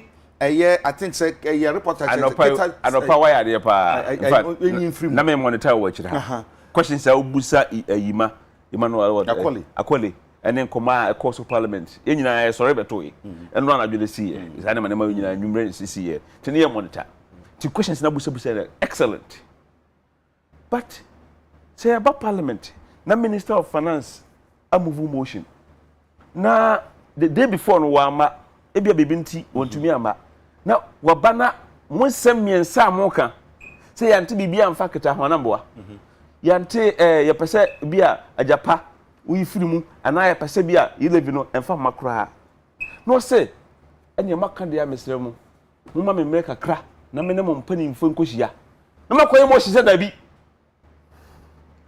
what do you say? Is it not within their right to say evidence within democratically right so make say bia evidence says I can there be it's okay but the question is me and am de aban no hye abeto ho ana waka say wo issues and this all man Ghana ye pa me masra wo say me pa chow enka be ya ma me ne mpanimfo NDC MPP enkuhia o say da bi na po man ye na wo ka say wo reject budget na onim hu susu aso say ka say ya reject budget onim hu susu aso bedu January aban ntimi ntɔhwe bibia ntimi ntuaka wakase ntuom ka you can do it. Do we have to blame minority for all this? I am not blaming them. I am saying that let's have a broader consultation. And no dan quantity for kan ya muso man tiam fa. Me say me omu de no de omu kase omu say oh hwevat hweman bi so omu hase no omu ne oman fondi kakasai e bia ye de yi no aye limited ye me ho mre kakra eja abanya obi a obehwe san chinchina chi. Okay. Government is willing to sit and the Minister of Finance according to a parliament say okay some say mo issue miensa na mo hawa maba ma emre kakra na me ne aruna ne chemesa bonso ne panimfo no yenko hia kakra say ko ba say approval na ye panimpo kura de be suspend kakra na ye adwuma weekend impo a na ye be ye adwuma several hours aka ho I'm willing to talk to you no now majority we majority okay ya be pass asam no so we majority no na ye hwe standard wo mu nyina ekukura ya wey enti no bo man ye dia be ready to talk yo ya Kwabena ye de enra de si ya wo so to be hwe me say because ya betere fia me ye kasa ya be pem bra sa asem si enra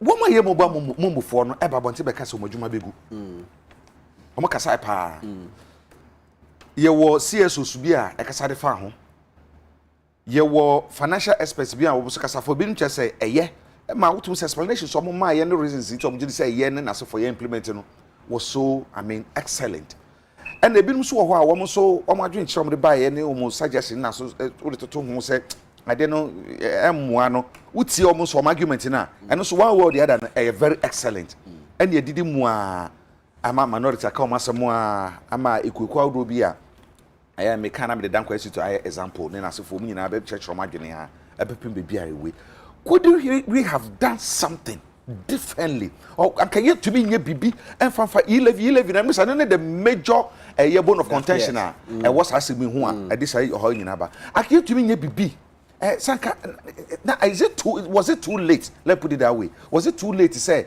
ye hu bibi anye yi enti na ntumi anye from bra budget ba ya bepem enra no wa hu ne say okay Agya me da say say wa ma ya kwanya no enra na me pebre ehwe budget no mu ye pa na that sorry anopa ne it is parliament has put a hold and I say o man giant nti na akoye say Agya branch okope obaware ofie okoye ka ni suban say na naso a obeba man no aduaba watermelon o heze ni osi kam na ase ninkamu ne ya doso no se on fa ne ba mani biem nti ze nye ni suban asem ne e ka ye na duaba die me kam na ko si say asema make can say as I say content of the budget no enkomo no ya asesa say kamia say ninjitumu na ninjintumu no has become the central issue but answer na me you question and I think say me person me budget ne tofa kakra because I think the honorable can be but me person me boni nyina esi na afa ye din komo na ba yenjintumu na yenjintumu no a yahu de ye atum and de engine tum okay inti ye nyina nim se covid by 2020 inti Ghana nyini and I say adwuma the kind of GDP growth and I say adwuma nyina ne nkoso no form and we had a contraction about 0.8%. Inti budget we no follow from 2021 I say by the end of the year you be nyini be 4.4%. The growth buying hwehwe say by the end of 2022 no nyini no be kwa animu be about 5.8%.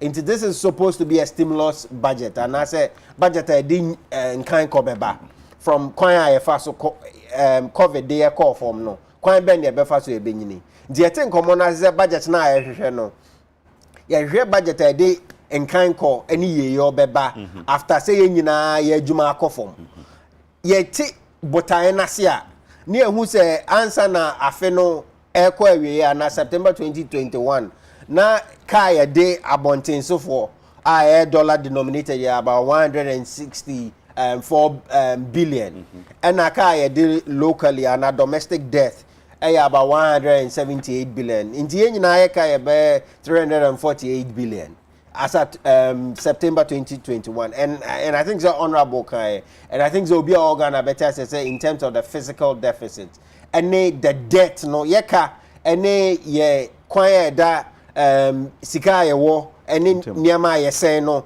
and ka ye de no ya ye hu kakra inti Mr. Seka say the hwehwe ni say ye stimulus budget and budget dey kan ko ebeba the tosu mienu say o say ye tia say ohwe sika ye wo ene kwan ye fa so say ye pese ye say sika ye wo na ana kwan ye dantam nu so ba wi sa kwan na dantam na ye ka e wa abonten e ye kese pa ehunu na ye so offer 164 no now the $2 na depreciation ni so a na chese ensem ne ka na ya ye hu but inti ohwe budget na den na budget ne ka budget ne say 2022 sika ye pese ye hwehwe nyina 100.5 billion kwan be ne be fa so e benya 100.5 billion no oban say okay taxes on goods and services 2021 ye hwehwe e benya be 22 billion ye mfa nko ani be 36 billion aban say tax on income and property afiwe ye benya be 28 billion but 2022 obepe be 10 billion account ye benya be 38 billion non-tax revenue and kwan ye fa so enye sky enye tax so this year be 9 billion by 2022 aban say be 13 billion grants and I say Agya ye afiwe ye hwese ye benya be 1.2 billion next year yate so ye hwese be 1 billion and akwan ye fa so aban fa so enye sika from other things international trade ye kotonia no about 6.7 billion next year hwese benya be 9 billion into ukan nyina boma aban hwese afiwe sika sema obabo ni sika nyina no benya 70 billion no or hwese by next year obenya be 30 billion aka ho inti aban hwese ni kwan obefa so obe use sika no 30 billion ebeba abeka ho kwan onye sika na kwan ben no obefa so obese sika no which is the main question 2022 this can be adwuma be fa so this can be adwuma okay me know ya adwe kwa be no aban be fa so this can be adwuma inti aban so 100.5 billion but also say obe use 135.6 billion wo budget ni nyina nti say aban hwe kwan so benya 105 billion and hwe kwan so be say 135.6 nti na che say ye de ka be 20.6 billion and ye de ye de ababeka sika ye hwe kwanse yesa betumi aka ho ye kana ye de ne ye 364 164 plus 178 inti deficit no ye be 30 35 36 inti ode no beka ka no ho a na chese ka no beko be 160 364 and I say ye keka ko be 400 billion in terms of yeka ode CD depreciation ne beka ho de na chese ka no ye be ko yanim. But I just come to say na make an abiding yeska kwan be no so obe odi then no this can be the dikan and hanan common start to say esesa the dikan abiding so this can be tuaka ye de dada 37.5 billion ye de betuaka inti tax ni niema ye gigi scan nyina na nya 100.5 billion na abiding so this can be ye or the 37.5 billion e betuaka interest nye principal interest on car ye dada inti ye kesek aba ye de ka na insunsanso no inti ye nyina gigi scan na 100 let's say 100.5 is about 100%. About 40% and 37% of inti se uje waketua ode be mu uche mu miensa mu baako ode betua interest I work dada na wo so unfa nya hwe ode betua interest nya principal the tozo me na ban so discount be ye nan o se ode mu 35.8 billion betua ka enti compensation on employees a teacher for nurse for soldier for police for aban adwuma for or the 35.8 billion ebetua moka and then capital expenditure and I say kwan see school adan bia airport bridges ni nyina capital expenditure be 16.4 billion inti Jacob na ohwe niema na chese sika na ye peni nyina no sebi hand to mouth ye di kotua ye kadada na afi ye di atua adwuma ye foka na yatena ye faako ba unya busa se ye di sika no betua ka ye de dada na ye di atua adwuma ye foka na e kamia ye sika na sadia na e kamia ye se aman ni chiche na afi enye mbibini andisi biam because these are the facts. Yeah. Inti kwan be so na sebi Ghana nimdifo ne Ghana mpanyifo ne akuninifo ye befa so ye betechire oman a who's ye pese ye hwehwe 100 billion ye hwehwe 100 billion ye ka ye did interest on ye ka ye did dada ne adwumayefo oboma e ka me say 100 billion no kra san dada ye ka ye di aman foforo nyina be 300 and something billion ye keka ko 400 enye ho na wo so obi akọ inti na ye be den na ya chechire oman no into here initiative of abino initiatives ni be saying into say obey your friend is saying complete major roads I think you start honorable can you start on which I think is a very good initiative but the key tax initiatives are not quite direct taxes and any indirect taxes initiative into abine say you cannot also into your best risk or inside quite be. What are some of the tax initiatives? The kind or say extension of the zero rating on locally manufactured textiles. Indeed, textiles are in Kromba zero rated. Yeah, tax and I say they've extended it 2018. Near cast zero tax on textiles. You bet check when you 2023. The controversial say okay 1.75 electronic transaction levy. And a benchmark discount. You pay benchmark discount every year. And Jumaya for or Musika year 200,000 and below a fixed tax. You pay Pejako so I 500. But Jacob na you can't indirect tax and asset taxer. Quite many first to your tax. And our tax ben was the German for. Niema miensa. Answer na no.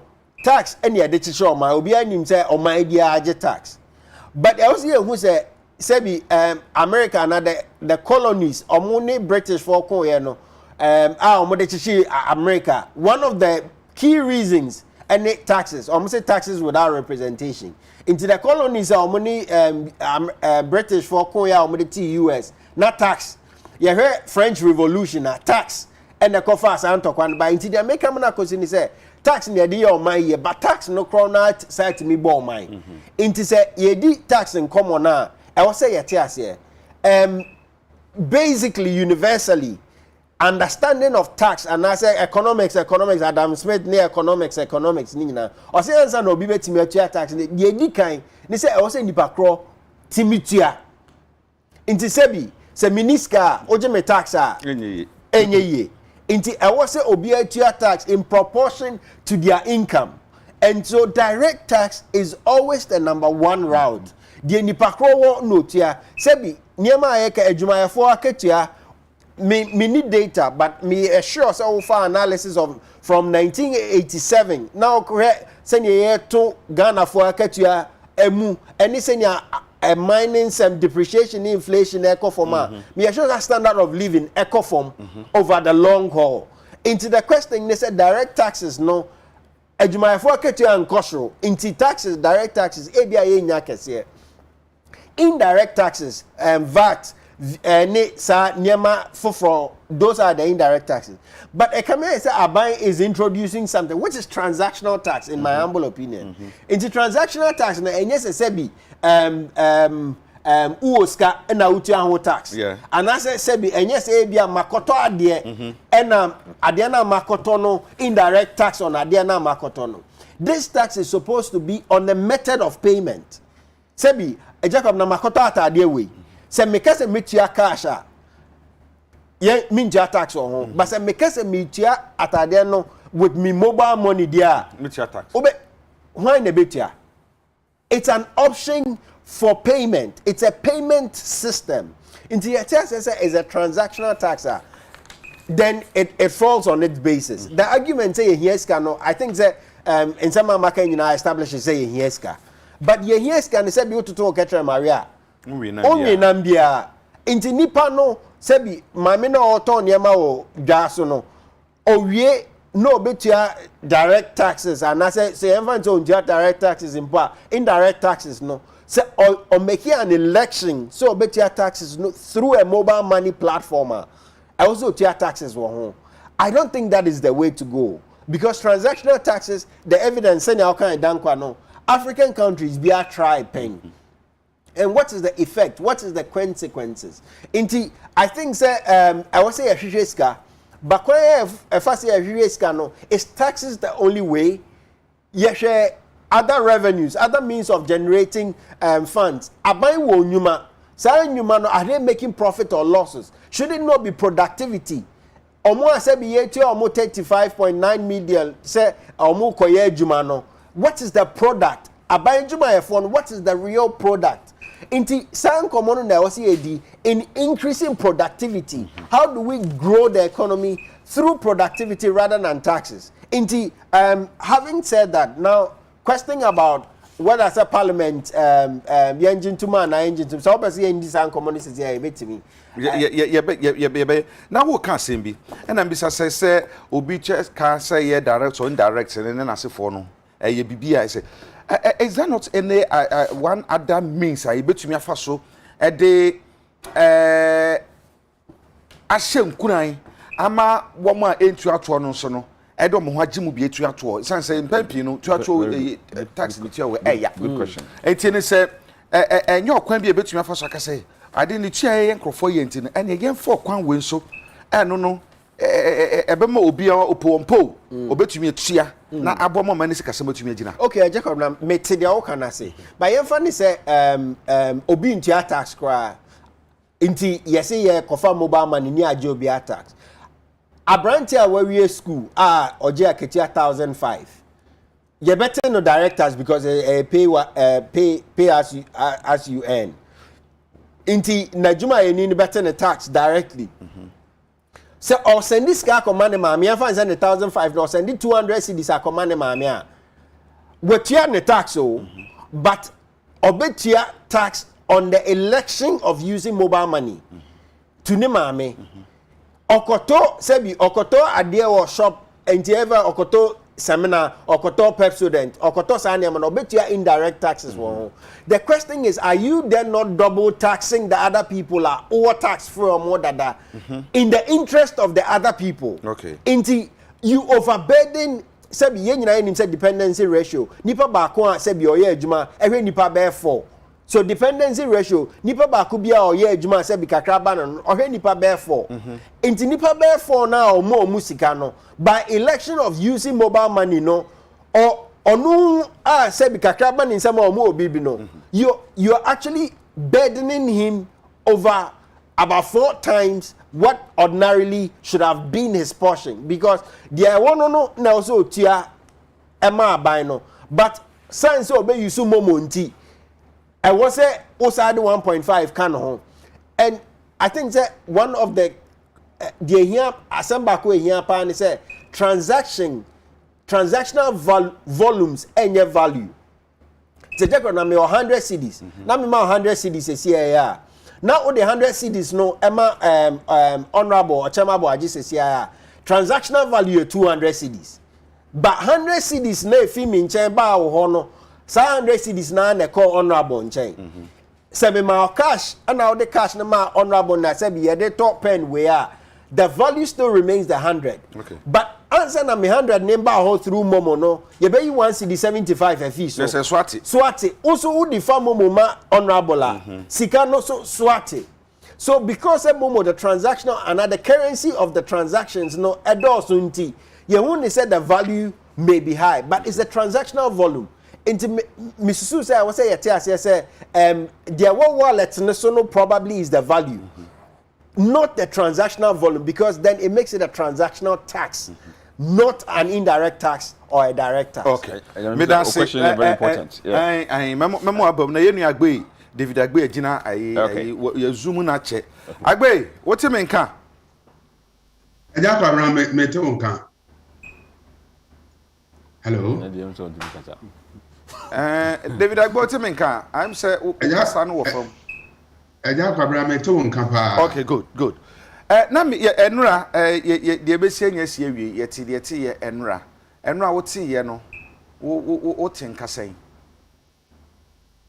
Yo ne di kan ma me enchia me bra mpanyimfo a wo mo e studio ho honorable Dan Ochema Boaje and lawyer ya Sumpa ejuso na wankasa ene wo producers Prince so mentia mo papa ye Agya Kwabena ma men kan say be say 2 weeks or 3 weeks ni mete won kan pa ma wo trending wo social media pa ma wo do na si form nyina ma Ghana for energy wo honti sa asem no a wo ka fa ye fan say LGBT kill wo bo homode ye papa ma Ghana for about say na yes a wotimi Ghana for mpanyimfo a etiti semo no mutimi kasa na wo man yetimi chichiri no yi na mamenka na se enura budget no mete hu nsam yi papa me sei mre etena ho akopem se wo mu etimi wieye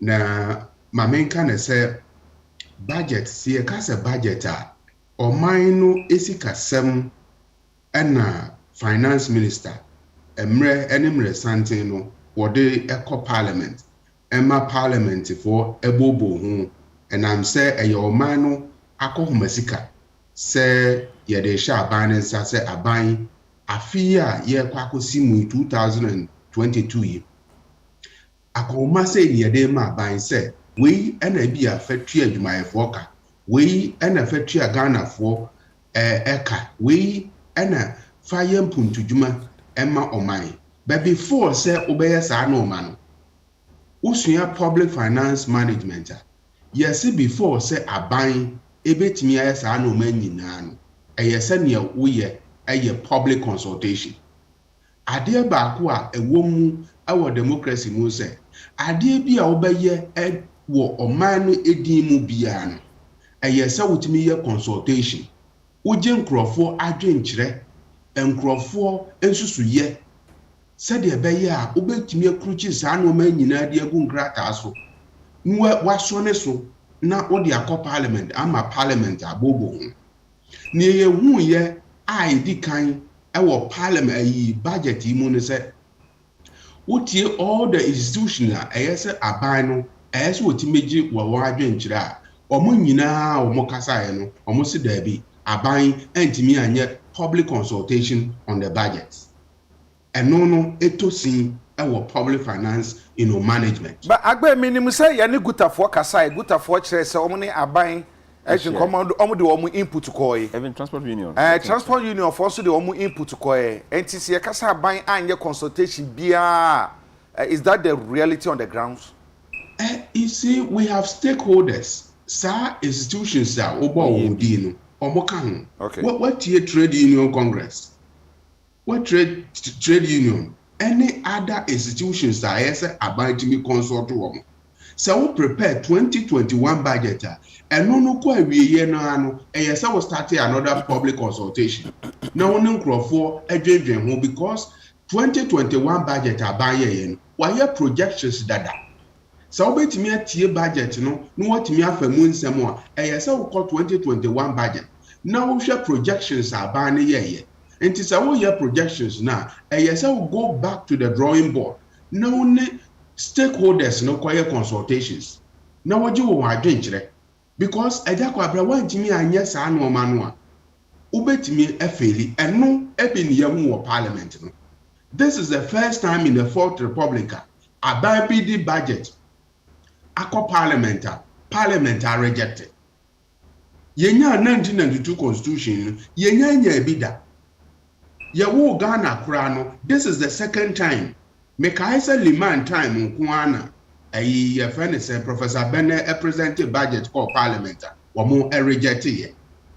That was in 80s. If you were Yebedi, a Yebenya 1992 constitution, this is the first time in the history of Ghana. Yet me I rejected Parliament, yet me I rejected a budget of Parliament. It should tell you a certain story. Said will be said a day in the two Cynthia Parliament or rejected your friend is a budget. Now we share in someone akosua our parliamenta a chrow pefe say Norma bebre assessa Norma bebre atosin a womra finance minister no a prepare budget no and home chrono benina no ma pia atosin. So when to me and your good consultations, you are bound to fail. And that is exactly what has transpired in Parliament. I see it me at CSR. The second issues, and they say, Ocean Woma, Ghana for raising concerns now. Agya Kwabena, a e-levy, a electronic levy. No. Electronic levy, no, a bino, a diaba, ama Ghana for, etimi, I can't say there be a mom penal. Say wo amanane anase wo Ghana na wo use mobile phone na wo transfer sika ebro 100 Ghana cedis so say wo de koma o maame ewo yaji wo de koma o maame ewo banchima wo de koma o maame ewo ye fene say madam for ya sompa ne maame wo say ya adua ya nkwantew wo de ko ho na bro 100 Ghana cedis and tentam no aban ebeto so 1.75%. Enti amanfo karisa no man nyina amse David ensese ye aban wo ye no wan hwe yi a ubegu telecommunication industry especially wo mo ye mobile money no ubese wo adwuma because already no there is tax element on it.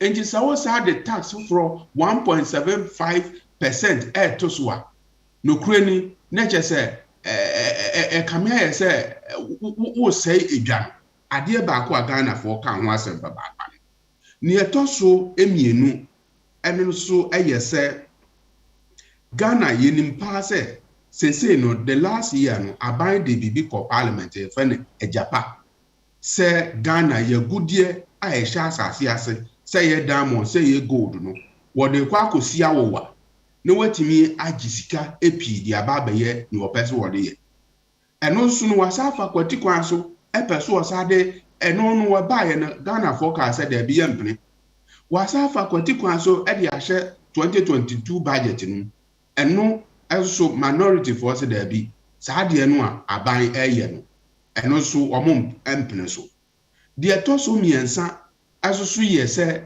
na no yenuanom omo framantem kata titru wo mo ho ko adwam enam se nsuo ekofa nipa bɛyɛ sɛ 4,000 na ɛbaayɛ no aban government ɔmanpanyin wɔn kasa ho vice president ne wɔyɛ acting president ne wɔwɔ Ghana ha sei ɛbaayɛ wɔn kasa ho ministers of state obiara ni hɔ a wɔtumi tu ne nan kɔ framantɛm Asenso Minister for Housing yes Asenso yes otu madam for ochema boaje fi ho Wajatum say ochema yipo okay me da say enti David ochem kwa enti government official boy so Mr. Asenso kwa enti no Asenso koi no yafa Asenso koi enti bitu aka so obi koi enti so hwe enra dia na hwe kwase so parliament enra no NC ye no say yanhwe jenaya esi ye wobra finance minister kan sanko so hia ye empanifo da donkoma no donkase ni nyina no a donkoma ne so wo mo mpene ma menhyemde bia enkoso ene speaker order o maye se onyanfo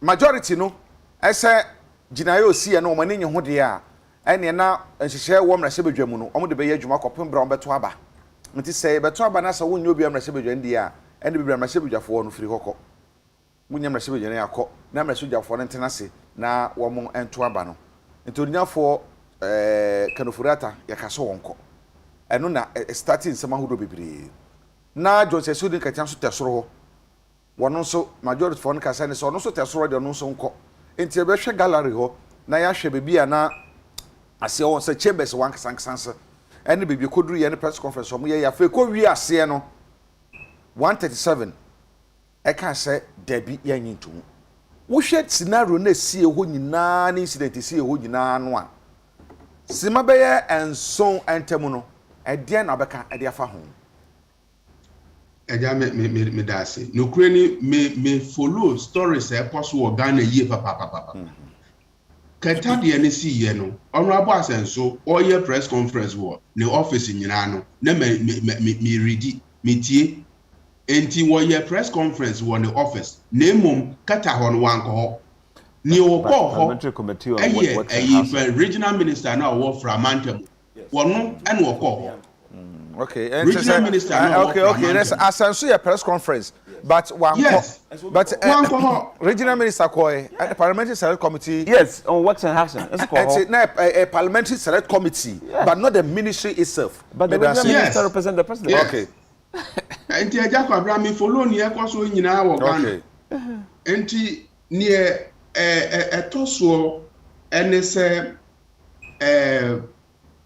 ye budget no ma pi wo mu a wo hwe se get fund say Ghana Education Trust Fund say no ye de asia wo for 10 years mfiedu ansana Ghana Education Trust Fund sa awasie no aban de Educational Trust Fund akwakosi awowa no e ka bebre wo ho eno achi no samre wo hwe National Health Insurance a eno susu no e ka amre won papa National Health Insurance eno achi asoso no aban e de agreement bi asoso e de ahye budget no aye fe no Eka Energy ni ye energy company bi a wo mo ani aban e wo hyehyeye eno so no aban afa kwatikwan bi so a wo ne parliament no entimi ansi ginaye nanso aban e de ahye budget no eno so eye mfumso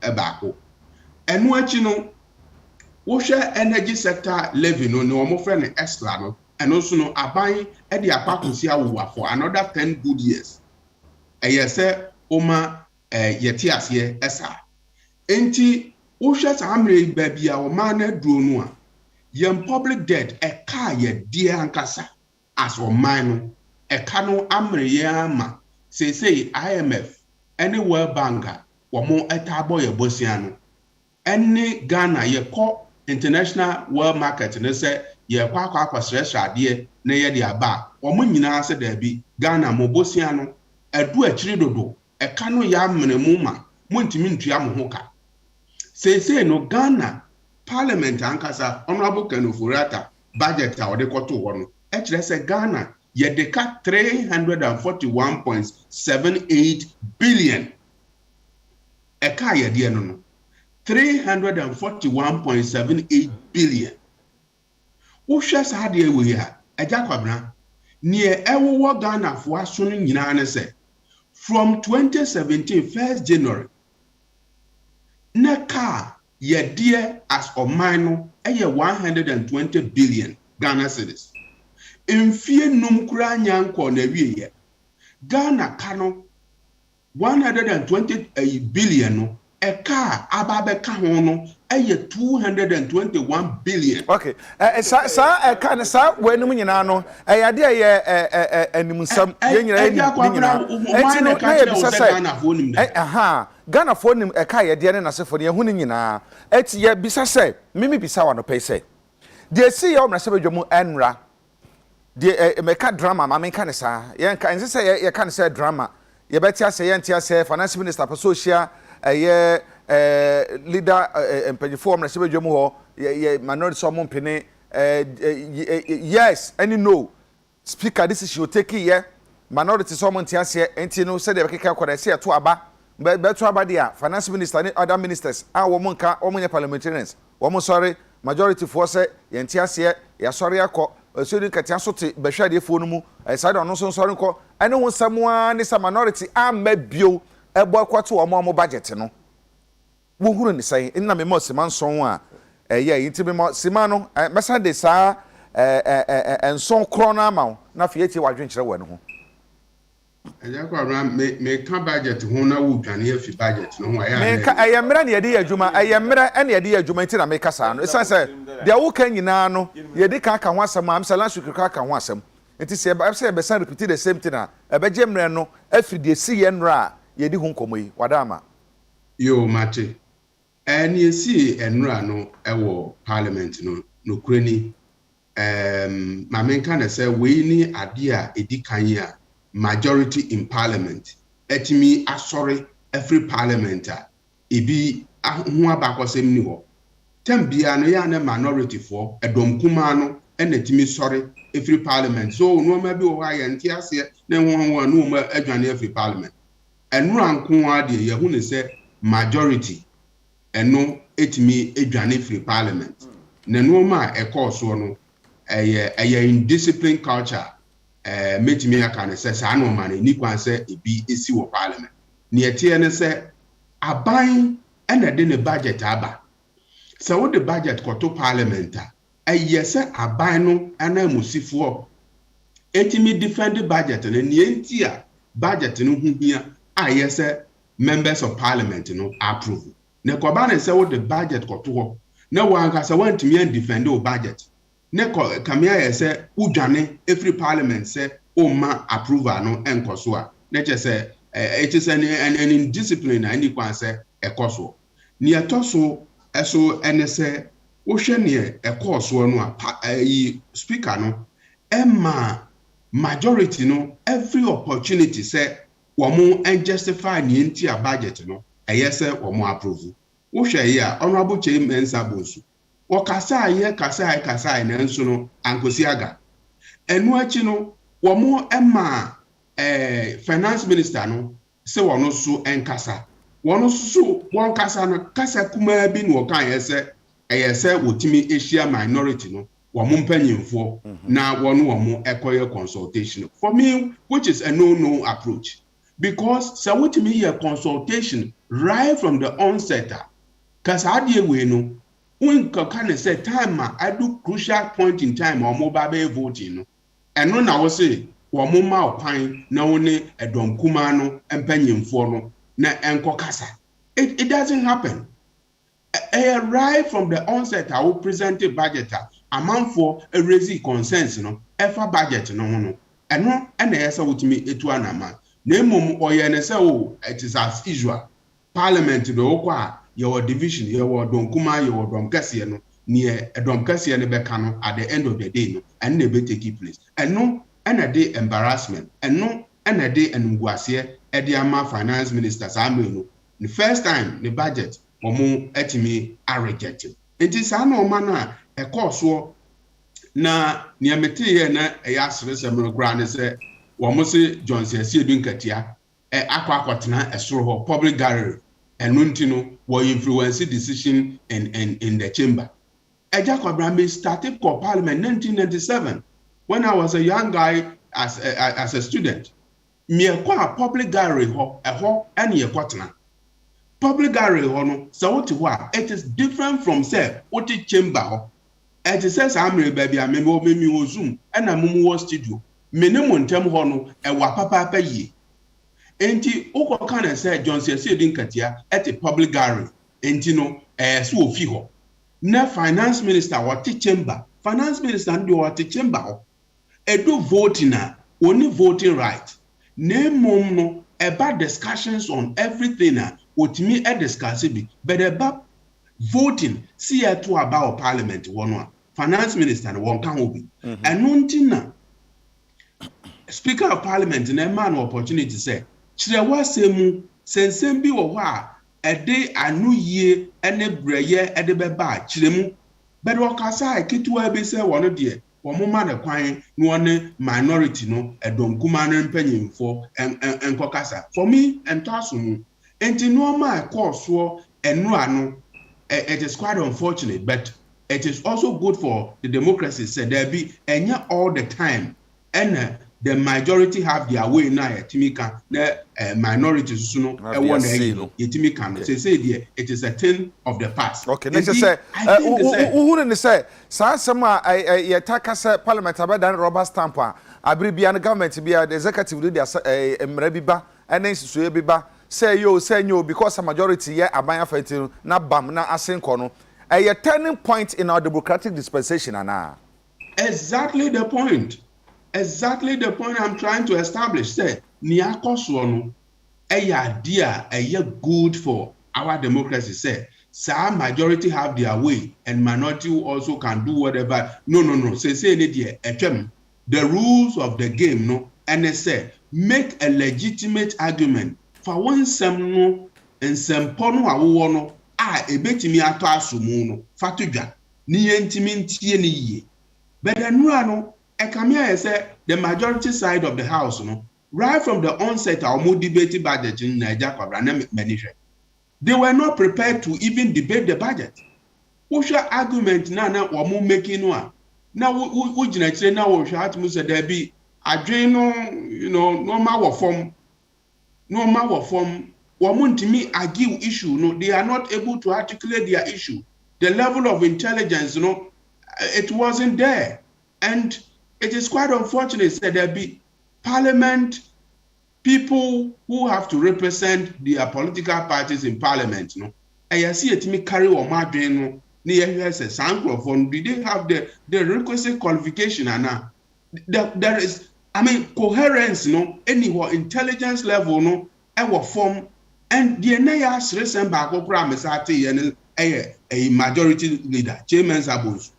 One caucus and I was say, Commander Sugar Factory, and home cronebano, a insassin Asa, and home croneba. And the worst of all, they say, a yes, yetimi dia sugar cane, and send yes, the factory, Sano man, Oti Atmos and Grophonum Bia drain were from Papa ye. Sugar cane, at a key. 8 months na nyini 1 year na nyini factory say want me and see factory na to ansa no wire production are they the best say okay but they were pushing that argument and your best stress encrophobia drain were form and they need to raise the argument in a very legitimate way Ghana for betime hu say okay sebi wasem no emu odu ato on be gia to me that say argument a bit shallow sa no dwene me that say David agbe me that say na ma for message about do na paper corner so ye hwe se kakra bia wa na betuma can say this man Agbe don't have anything to say the programs must move on because he keep on repeating himself Piaga say worst speaker ever Ghana has. No the na Karl Marx said oh okay and Akufo-Addo was the worst president ever. Wasaudu Idris says, so why is it that artisans don't pay tax? We live with them, and in fact, they earn a lot per. So government must find a way of taxing them. Artisans. Yao Sompa is brilliant. Pa. He has a brighter future. Thank you. My close said, please, who is this man? He has no idea of what is going on. It seems like he's talking from one side. King Destiny, Papa Power, say, how can a government borrow this amount of money and still want to fraud the citizens? Wasaudu, okay, or the India by a king candidate. Patrick Poku said, you gave this man 7 minutes, but he spoke for more than 10 minutes. No problem. Edu baby assigned it to me, but no. Agya Johnson just said, Agya, you are good, rough. Most you are brutal, rough. Me that's it. Achema amra also and they see your parliament process efe mu ansa na ebedu bebe ye duru ye any reason see a mo crofo no work out of parliament no madam uhunu say me time ansa na etumi akọ. Let me give you about 10 minutes on this. Okay, very good. Let me time no about 10:30. That's good. Agya, your friend say Minia Agwe. Maybe say some of the languages. Agbe. Okay. Maybe say languages in Minia we use you know. Wrong. Say parliamentary intelligence or form. I think say it's more of an insult. This is a big platform. Okay. But like I said, you disagree with them. Yeah. But it's very true. To insult your own. It's very, very unfortunate. And say government has smuggled and they make a budget. Have you heard him? Government at the budget about 20. So a smuggle at the aqua budget. So back a Japan issue. Koba government says send it back to parliament. It's even smuggling away. And this if one some can come now sometimes if you are and your papa, it doesn't help national development. I agree on this. Na me can say. Because I can this. Oh, okay, level. Abra one share. No. A Canadian, running away from a cow. Okay. We have everything to show for Kano. Obi akwa dum o man Kania akwa take or pay. A cost to Ghana over 12 billion. Chinchim Bank and Sayan Basa over 26 billion. Now visit confess Ghana in the country. Yes, and I can rent over millions of 100,000 engaged in NAPCO. Yes, and okay, man to my ukrum, correct? Mfichi asphalt. Ya woman who be that. Obi a control ambulance. Makuma 50. Only good for trotro. Man kunye kufuado ambulance or the buy one 307 constituency be nyabi. And you know, you bet me I can't Rebecca. And you want things to show for what we have done. Okay. Yep. Apart from say deal with their mess, do so the kaka. Until me say you bet me I thought to. Janaminia some cancel no cancel be. If they abandon to me instead of looking at what he calls transaction tax. Maybe they feel say young twat agony. And you say be abandoned to work a car on your view. Abandon is ukra can be. But it's good. Abandon is looking at several ways. Our bet try say over protect national personal. Our block leakages, the illness of things. Okay? Our e-passport, this, that, or your national ID, or your increased tax compliance. Okay? Meaning now your revenue ways of trying to save some of the money, corruption, dealing with it. Okay? So all year and you baby your friends say oh create jobs. Now what can be? I buy so when you say career would be create job among the youth. I mean so I will lie. So I'm eventually no almost they will contribute back to the national income. And to me the government is doing several. Now yet way. And him say tax net niswa. Ghana for tax no. Yeah be almost 2 million. And I dey hear nipa be 30 million. Nti aban e pe kwan bia obefa so will be biem kakra. Question back penam metia make sense so and so just tax me pay. In other words, taxes there aban friend say eja etini pesika ho den so. But ayade a akohia akoye of cement nkro. Otwum tan wan aban nya bia ontumi mo no bra. Ana aban so no ene me a enti yanka say take off we a omu de omu je 1% ebinom eno de enya transaction tax take off no no tinio me enti ebiji 1% already after 100 cities so no order service amaye na aban no be order service amaye probability no why dey buy aban on fine infrastructure nto ho e matter ko foi enwurum so what then do to be concentrate on telcos to say telcos no say bet you for means of and also bet me ya adwene ni bi okay won say argument nya gidigidi sa ho aban si here sika dia mpuntuo ma hu say economy ya building this sector amanfo ye mamunwuma nti ye mpɛ kwa bi so na ye hwɛ se betimi nya nipa dodo no a wo dia because ye penipa dodo na mo maboa kakra na ye dia yam wo man kasa Ghana mpuntuo ye ne ya na ye yam ye ho enti aban de na dwena ba ajasa wo adwen fufuo bi ho a fabra okay ne ye fan ka ho na menu asem mo kan se transaction tax mpo ne se beji a se tankofo gi 1 cedi a aban de wo gi 1 cedi enye ye anase ye nte so nti me fi se enkomo na esie di okay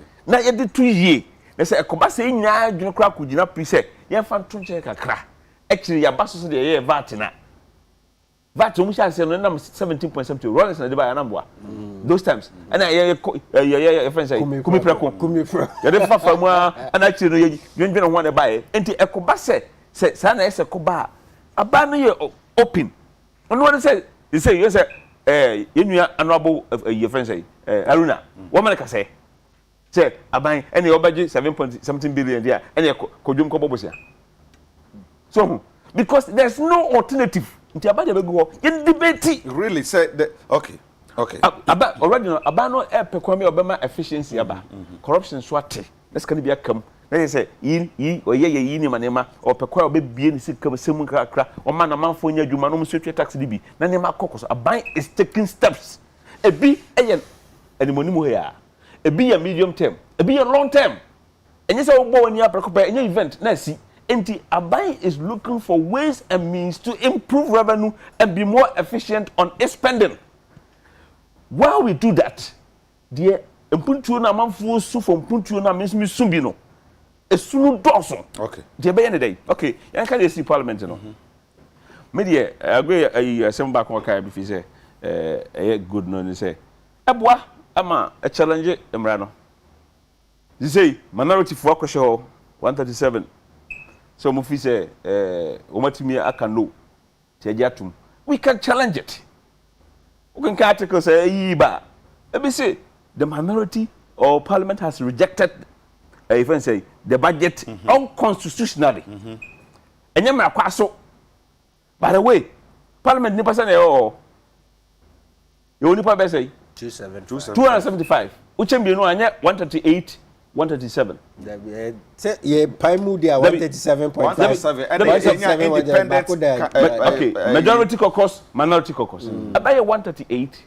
137 okay enti ye din kobo me the request aba say ye animonimu ye o say ye chiro me se mesre ensema mo kan nyina mama me kwai na me mpanimfo nkuhia parliament be suspended by the several times a day mo se mo ntiase ekowi ase afede ye be ka sem na wo say minister of finance na ono no ade ne budget aba parliament no when you member of parliament ntino ompie ajate ni ye yate ase opie na wo pese o tse members of the majority no and I say MPP omuntumi nka say the ote wono so mpie me pese me bisa question bi bi aba madwuma me san sabe na fi enra na yesi enu aba adwo asafo ni ho yes enti me bisa say se mu si gina omra se bedwuma majority ene ho a ye ka ho asemi no is it based on the number of seats your party no or parliament and it begina so aka say we ene ye fa anase nye we ne ye fa anase is based on the number of people who come yes present number present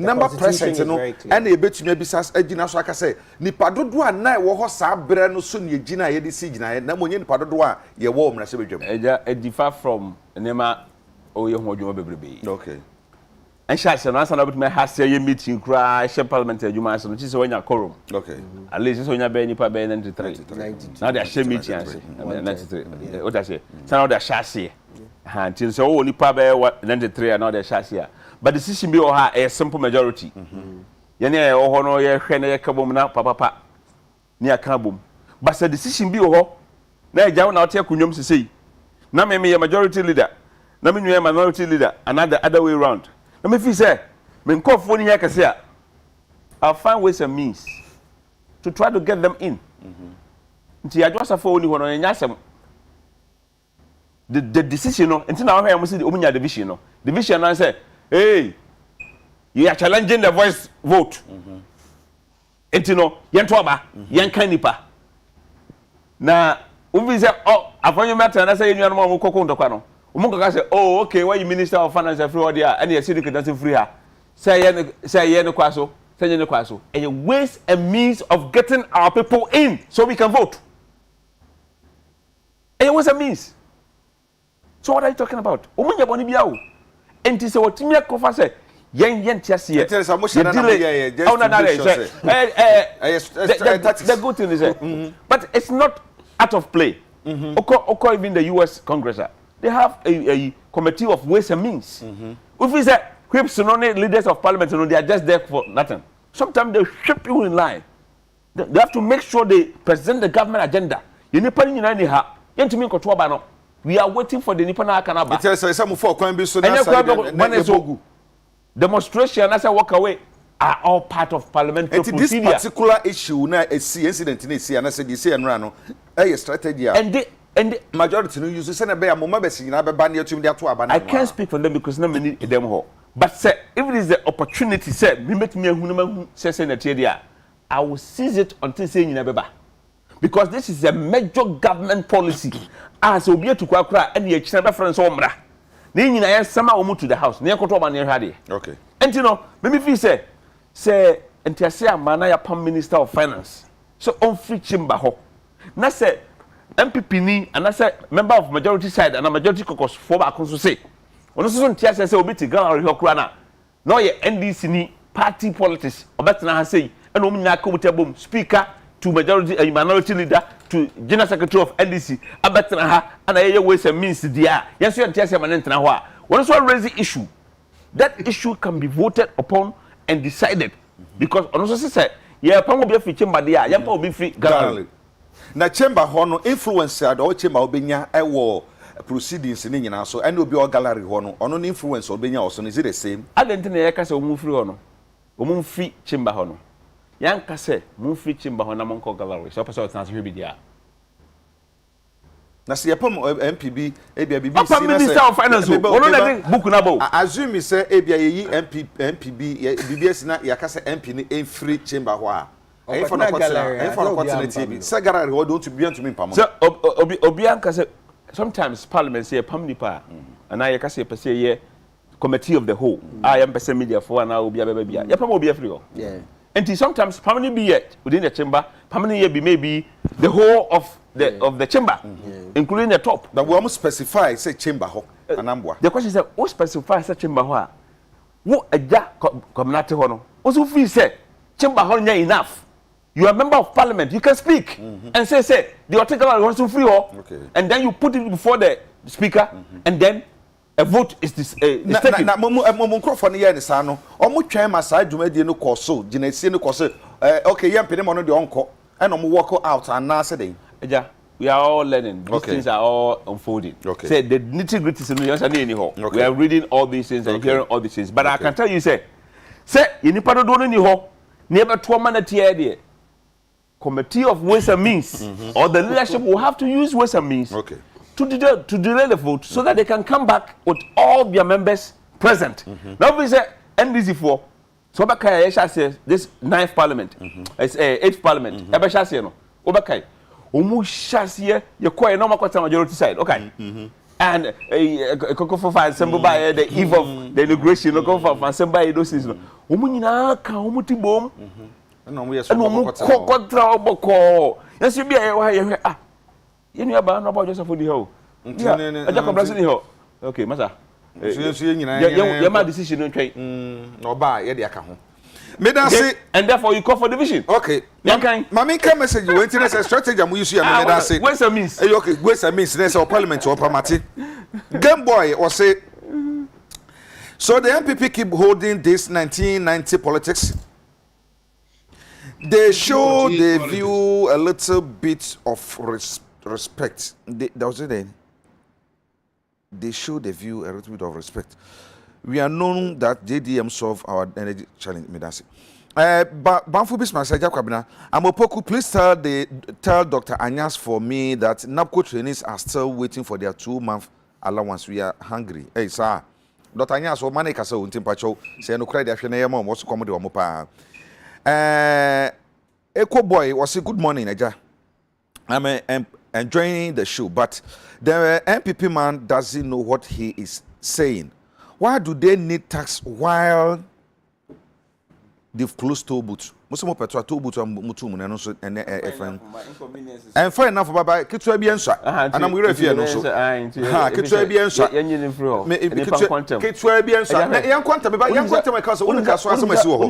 Me da se me ba na bi wura tema toll booth mu. Agya kwa you so no at a cost. At a cost. Me da se. Ye hwe say cost no any so called a convenience and at saying you to see so e set saying me da se. Enti bia kan na Kenya 5,000 Ghana cedis so one can support somewhere. Me dey to no me man hours. Hold on. Man hours pollution. And man hours pollution. Telephone the pollution bi ani ho. Man Kwhwe ka so pollution wo gina mu. Kwhwe ka so kwanso. Me dey free ba no. Me kwa na. Obi man nipa. For me. Enyina na home traffic. For me sa to ya ne de me for me. Me Kwabena. Agya untu to. Me twa ayi mensa. VAT bi me gina me so mo nsa wan nko ne nko. Me Kwabena. Enu kwa de oboa. Enfa na ate. Me just some chocolate kumasi. Because ayi kuma. Once a month. Once a month. Say na nya hwe. Ba because aburi. Because utue da bia nka bete.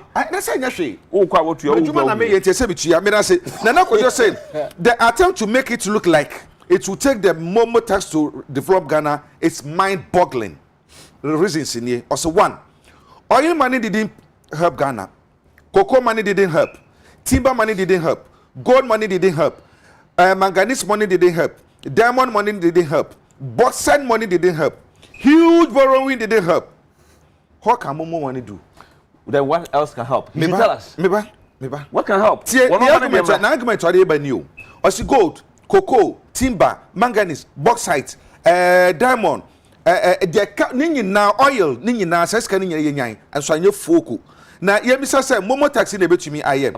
If we can eat a whole elephant and we are not satisfied, a mouse can't make any difference.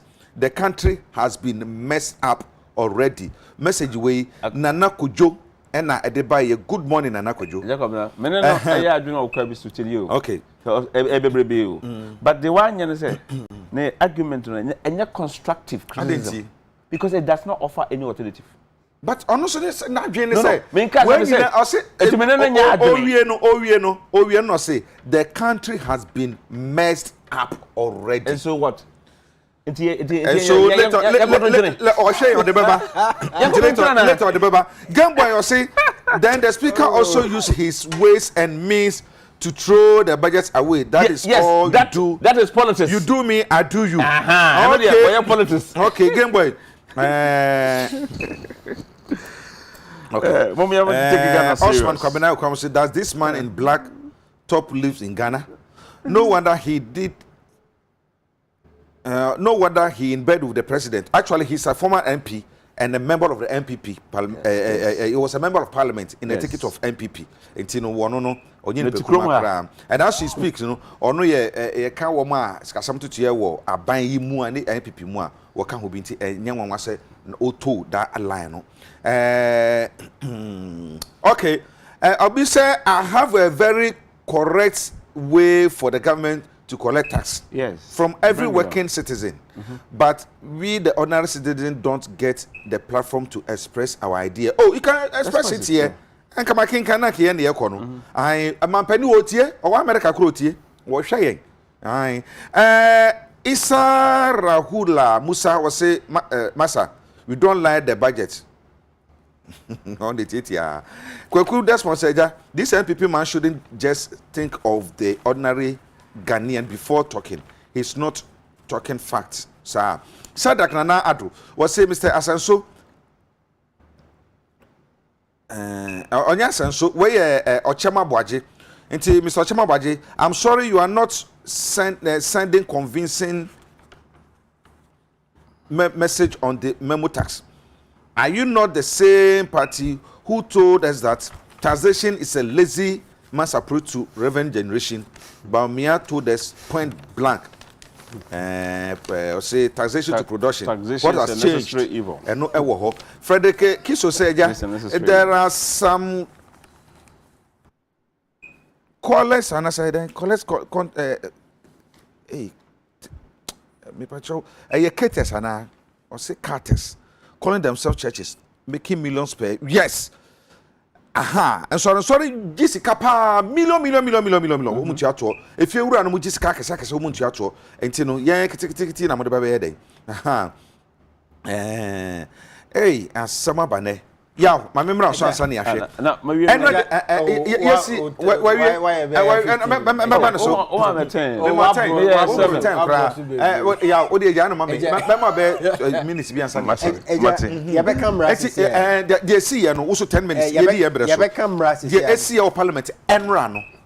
from beginning because as at the report as at 1 a.m. Can I some start business at 10 a.m.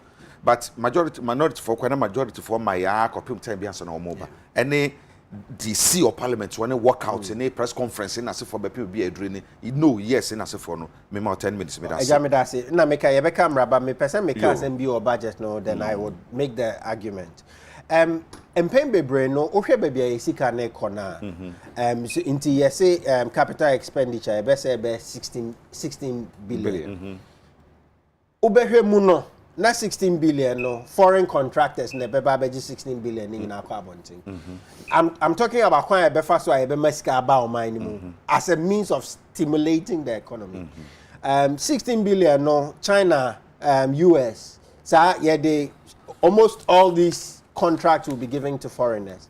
Or where other expenditure, or where interest payment, most of the interest payment is going on Eurobond nesa anya man akwa abonting. Compensation, which is about 36 billion.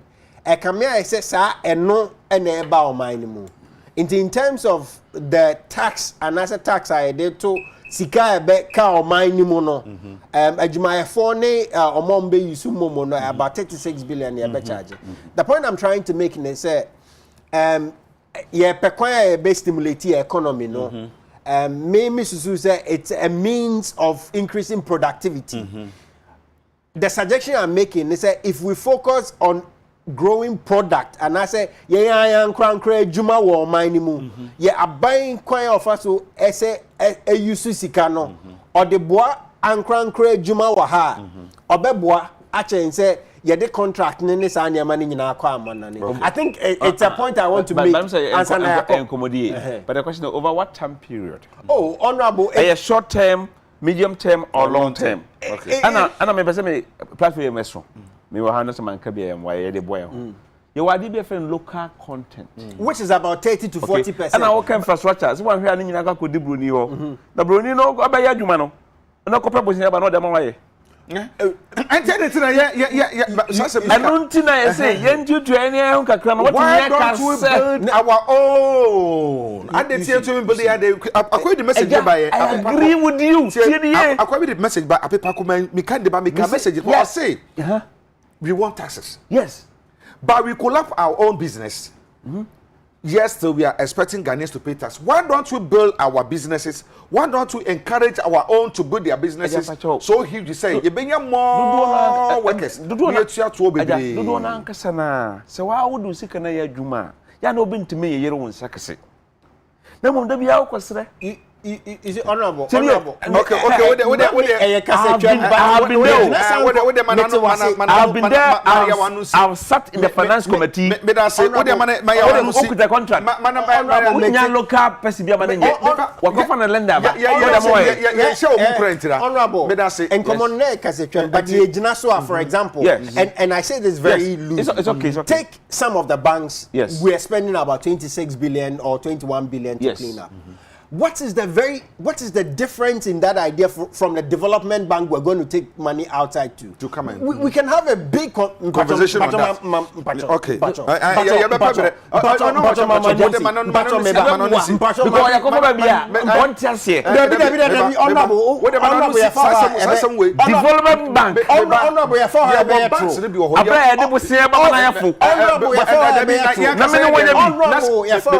National Investment Bank. Anya Investment Bank. You bet you this kakoko ura me yesa this size kakoro na yesa duma korona. Ese se kokoko te bank foforo. Wo dem da so wo dem sasa wo dem twa wo so asa. One fish susane de wo he. Why can't you one fish susane ya ma on fion ye den?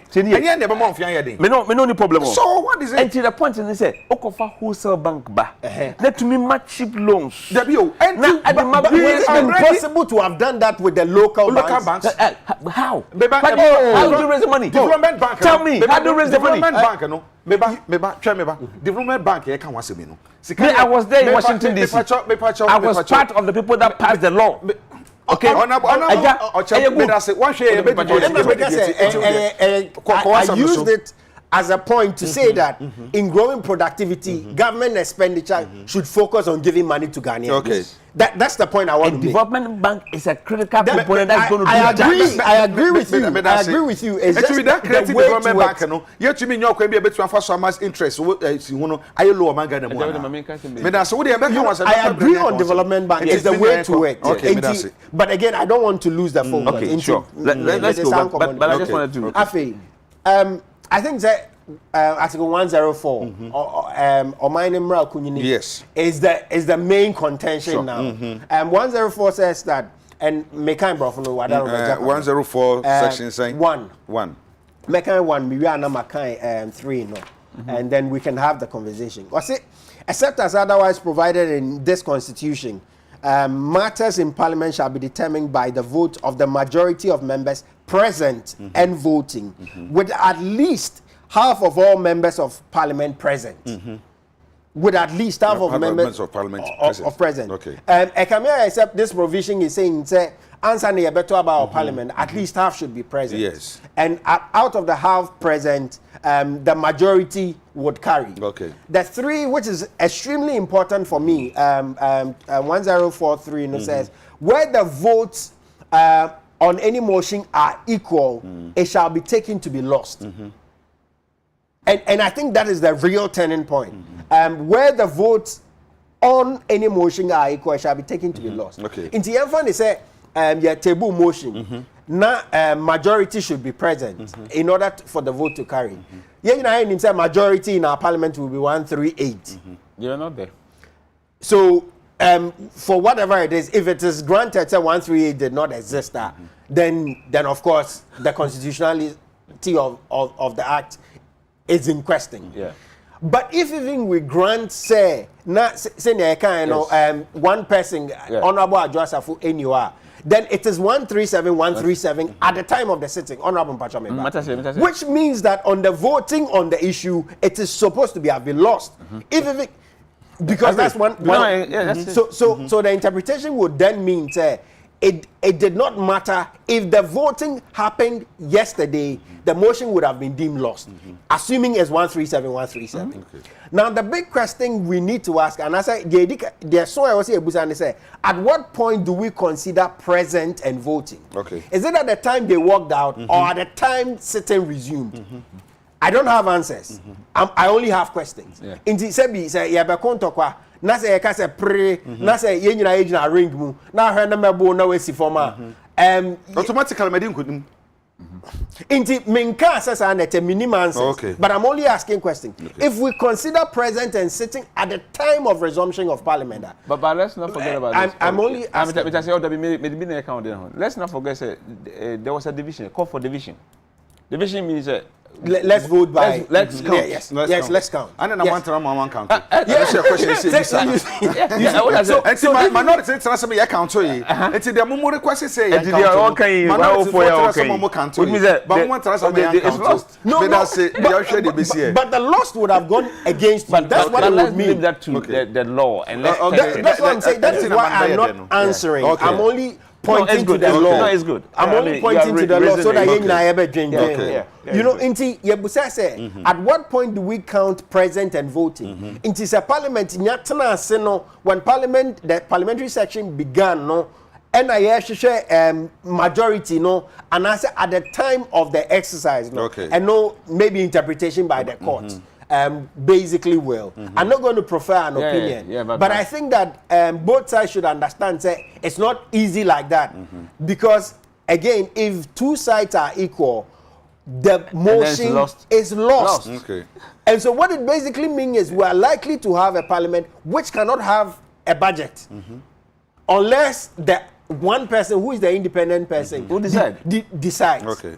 Now, what it means is that the debates on the parliament, honorable say, yending common, but I bind the bibiato. Honorable Kwabena first didn't come without approving it or otherwise. Yes. I think that it goes back to Abino. This is the position we've all made. Yes. Is it prepared to pull back and resubmit? Is it prepared to make amendment? But when Abine invites you to a meeting, I mean, don't forget about whether it's short or long. I want to meet you. You say no? No, but you see, honorable, the positions are clear. I think that... And your politics say, I want to meet you. Give me a chance to meet you again. For all you know, Krano, or Kwakra, kick for one some no, at the shim. And now, Obaji, a quite a crack. No, no position. So in that case, it doesn't matter. In that case, if he wants more time, then this denial, now this parliament vote sort of gives you the opportunity to go and rework it and come. Yes. In that case, and that's what they say. They're coming back on Tuesday. Exactly. Let's wait and see what happens on Tuesday. Yes. But Jacob, now the can say, Parliament didn't have the powers to do what they did. I think that is a very, very difficult question because I'm not sure, in our democratic dispensation, it drew happen where US now will be where budgets and things like that get hanged. Yeah, but the consequence of this is extremely dire. Yeah, government shutdown. This is basically a government shutdown from January 1st, 2022. Into whatever it takes to avoid this, we should. Yeah, we should. You know, which is the politics and the consensus building. Say, and you are no more all fan the back. But in the interest of doing this, say na midi can start menkasa no. The area is we are looking for a stimulus. We're not looking for a budget that as it is tax driven because that does not in any way stimulate. But I disagree. I disagree. But you take the tax, you don't want to overburden your country with debt. So you go in for a little bit of taxes. Okay. Invest in the youth. Invest in the taxes. And what do you think you're doing? Not a transactional tax. No. But that I can agree. We can debate that. But investing in the youth. If the government is going to take this and put it back to invest in the youth, what do you think is going to happen? You see, is it not stimulus enough? I know but you can't tell me say budget will and yes stimulus enough. I don't. When you say oh my Ghana, you want infrastructure of about 16 billion. Check the previous period. There was 12 billion in the previous.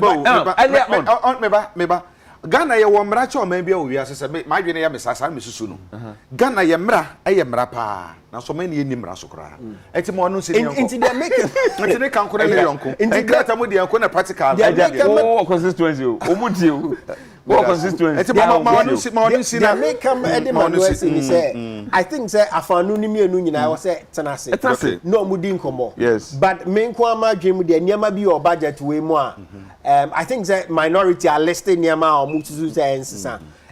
the conversation needs to be had. But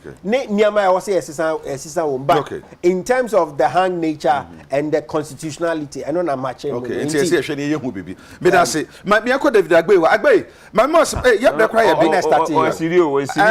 around 2 minutes.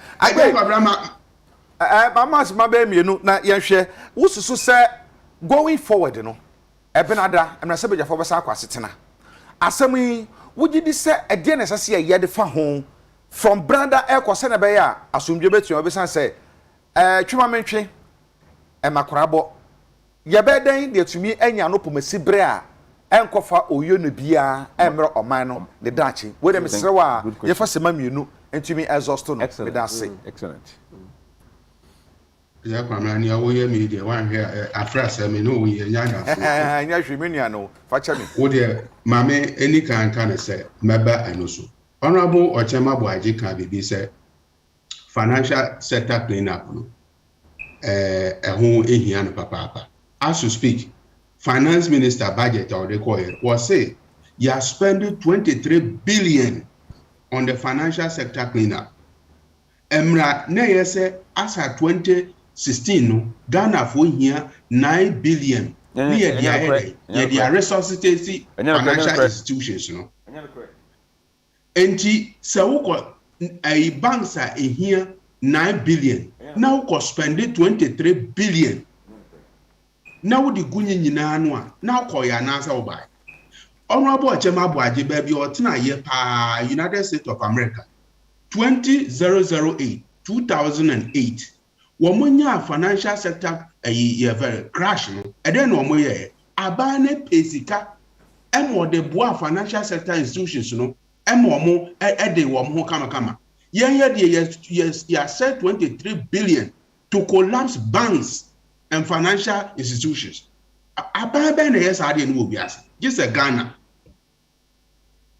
banks in here 9 billion no was spending 23 billion to destroy all the banks including Honorable Ochema Boaji ne de ejuma enti yanko agbe yanko the way forward no so yes going forward asema wo no say aban ekwan ya aban betimi afaso no wa move forward no is to ensure say ademodie corruption no obetimi ateso auditor general report or the buy na anu ya was say aban spending 12 billion on corruption alone corruption hu kwa ademodie basabasa ye wa ban mu ene siketua basabasa no aban spending 12 billion adan ene nkrofo bokro no wa ban mu sa si etimete sa akro no bono so ente sa ye nkoba bedia ni atoso amiensa say office of the president no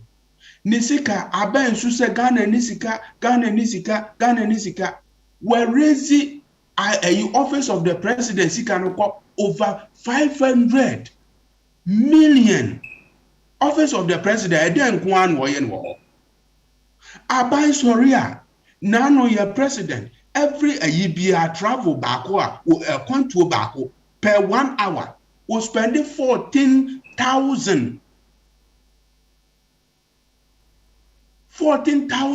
millions and was spending aden na buy spending $14,000 and that's a $14,000 sorry $14,000 per 1 hour okay what causes you one factory mafi aden ye says gasa okay ni atos one say eja kwabra mesro ma nsi ni enko every 2017 ABC 2021 abanya revenue 266 billion what they borrowing 221 billion they come one shesika abaje na hwe Ghana ba bia ye nam sa amri abaje sesika na what they ye dan okay adan ye bu matro kansa okay and ochembe yi sasam na no e dia mesa woni anu ye okay obenya no ye kwaku desmond say wo kan nyina ensisi so ya me da say kwaku desmond say eja because madam for no pa me da say ka me penese ono an ko wata me da say pa ono so na dan for no so ampa ye yi na fi ho ya na so benden or your former MPC say you can say me that say the Kwaku Desmond say I think the finance minister should rather target East Lagos, the cantonments, the Labonis, where the richer people are living, big estates. He should go and build toll booths at these vantage places to mobilize more tolls. Now told you I said any yaguni. If she say now East Lagos for any cantonment of way. Masa, into patches I what this side and Kawana. This we get dough, but people don't know. Me come pa. Abisco Junior or say Good morning, Agya Kwabena. I'm Frank. Please, this MPP man is a confused person. So he's happy about the killer budget.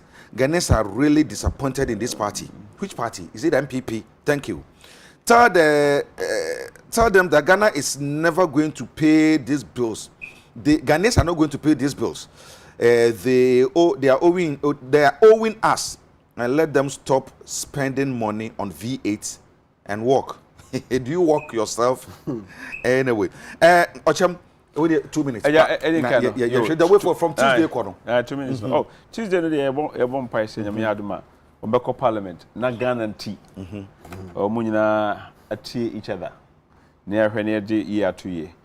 Say, we'll be back as one. Say, I reject the BID. Say, a matter of a formality. But me, if I'm contesting here. But many are gay, Kasim, be your microfinance, your friend MG microfinance, and we a 14 years. And we and now, because I buying as spend 23 billion. Our dear good banks, and Comuniana billion, and contempo. You could do parliament, a better him. Yes, yes, okay. Until I be an anchor bank crab, but me to your banks in the big and quiet. Aja, the Korea say, and Yano cred Dante. The all can one can say, Montpellier Kufadua Manka Ghana. Sebe. Banking system there and can say crack. NDC. Amra, Momo NDC for Mokasa Momo fix it. Mokosa about 600 million comma bank be. Now could we see, but before I war when a church is coming, effa. Yes, I'm okay. Now, oh, the rough Ghana for me make a home. 4.6 million people. And I'm a penny kufado. I could pay cow baby. And the boy, some depositors. 4.6 million Ghanaians. Na kabia kama some kumu. Na me yeah ko this ka to one of those institutions about 200,000. Na me fi say ma after na ba kra 50 20 e ko wi ase last 2-3 months e ko check ye ni nyina aba. Nti o be kan collapse. So collapse na o fi say consolidated bank no bank go. Ye keka bom na ye nguo. Yes, I'm okay. It's not consolidated bank now. Workers do not send a comparing to other 4.6 million people. Okay, this is about maybe losing a job about almost 1,000, 2,000. No? Okay, some had to go about a few thousands. We were there in Parliament. We sat down. We chose majority of 4.6 million people over the few. But now who caused them? Now NDC caused them. Aja, that is the point. It is the NDC that caused all this mess. Economic crisis, graduate unemployment, and so many other issues. Do you want to say, sir? Do you want to say, sir? The person can say. Do you want to say, sir? Yes. NDC na yeah, NDC na yeah. www. Aja said, one person no more. How long would you continue apportioning blame instead of finding solution to problems? Okay. Now we are no can say see a pempuntuo. Okay. You want toy. Okay. You want toy so dey my participant no. But you pempuntuo. Pempuntuo so dey ehia. Okay. And you say bosia bono ya doso ya mreye. Enti nyina ya mpa kwan bi so. Se beye e, se beye d, se beye r, de bay eja.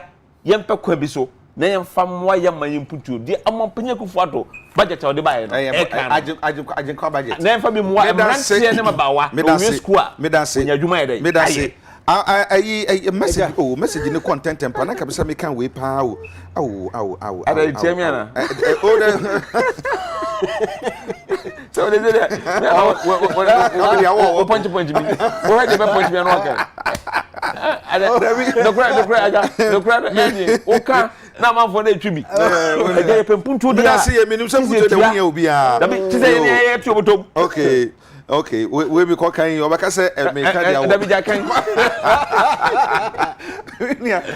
mami what quickly address afo na make a difference no I didn't manage sir in fact me share the circumstances okay so abri o hwe yen ti dey na ka kire oh ohima adwa fie for playing no bad onya ma ya nto yi you mean say adwa fie yeah make sure chat on say I think say o minor group baby I was say empanyifo a wo benkum ni nifa find a way to think more than themselves and think about ochna ye nana ne ye nana nom because I say o minor ne nchiche ne ya yedin and say bi wodo wano edon nwera bi wo Inti nekasa mu ne dey for but here time ye here insa ne ahode and MPP ye bi ye de be cheche o man MPP ye bi pa I'm me sure say mu meeting the market mu meeting the market o say this for years into meeting the market MPP and Corona Bank Ghana for way.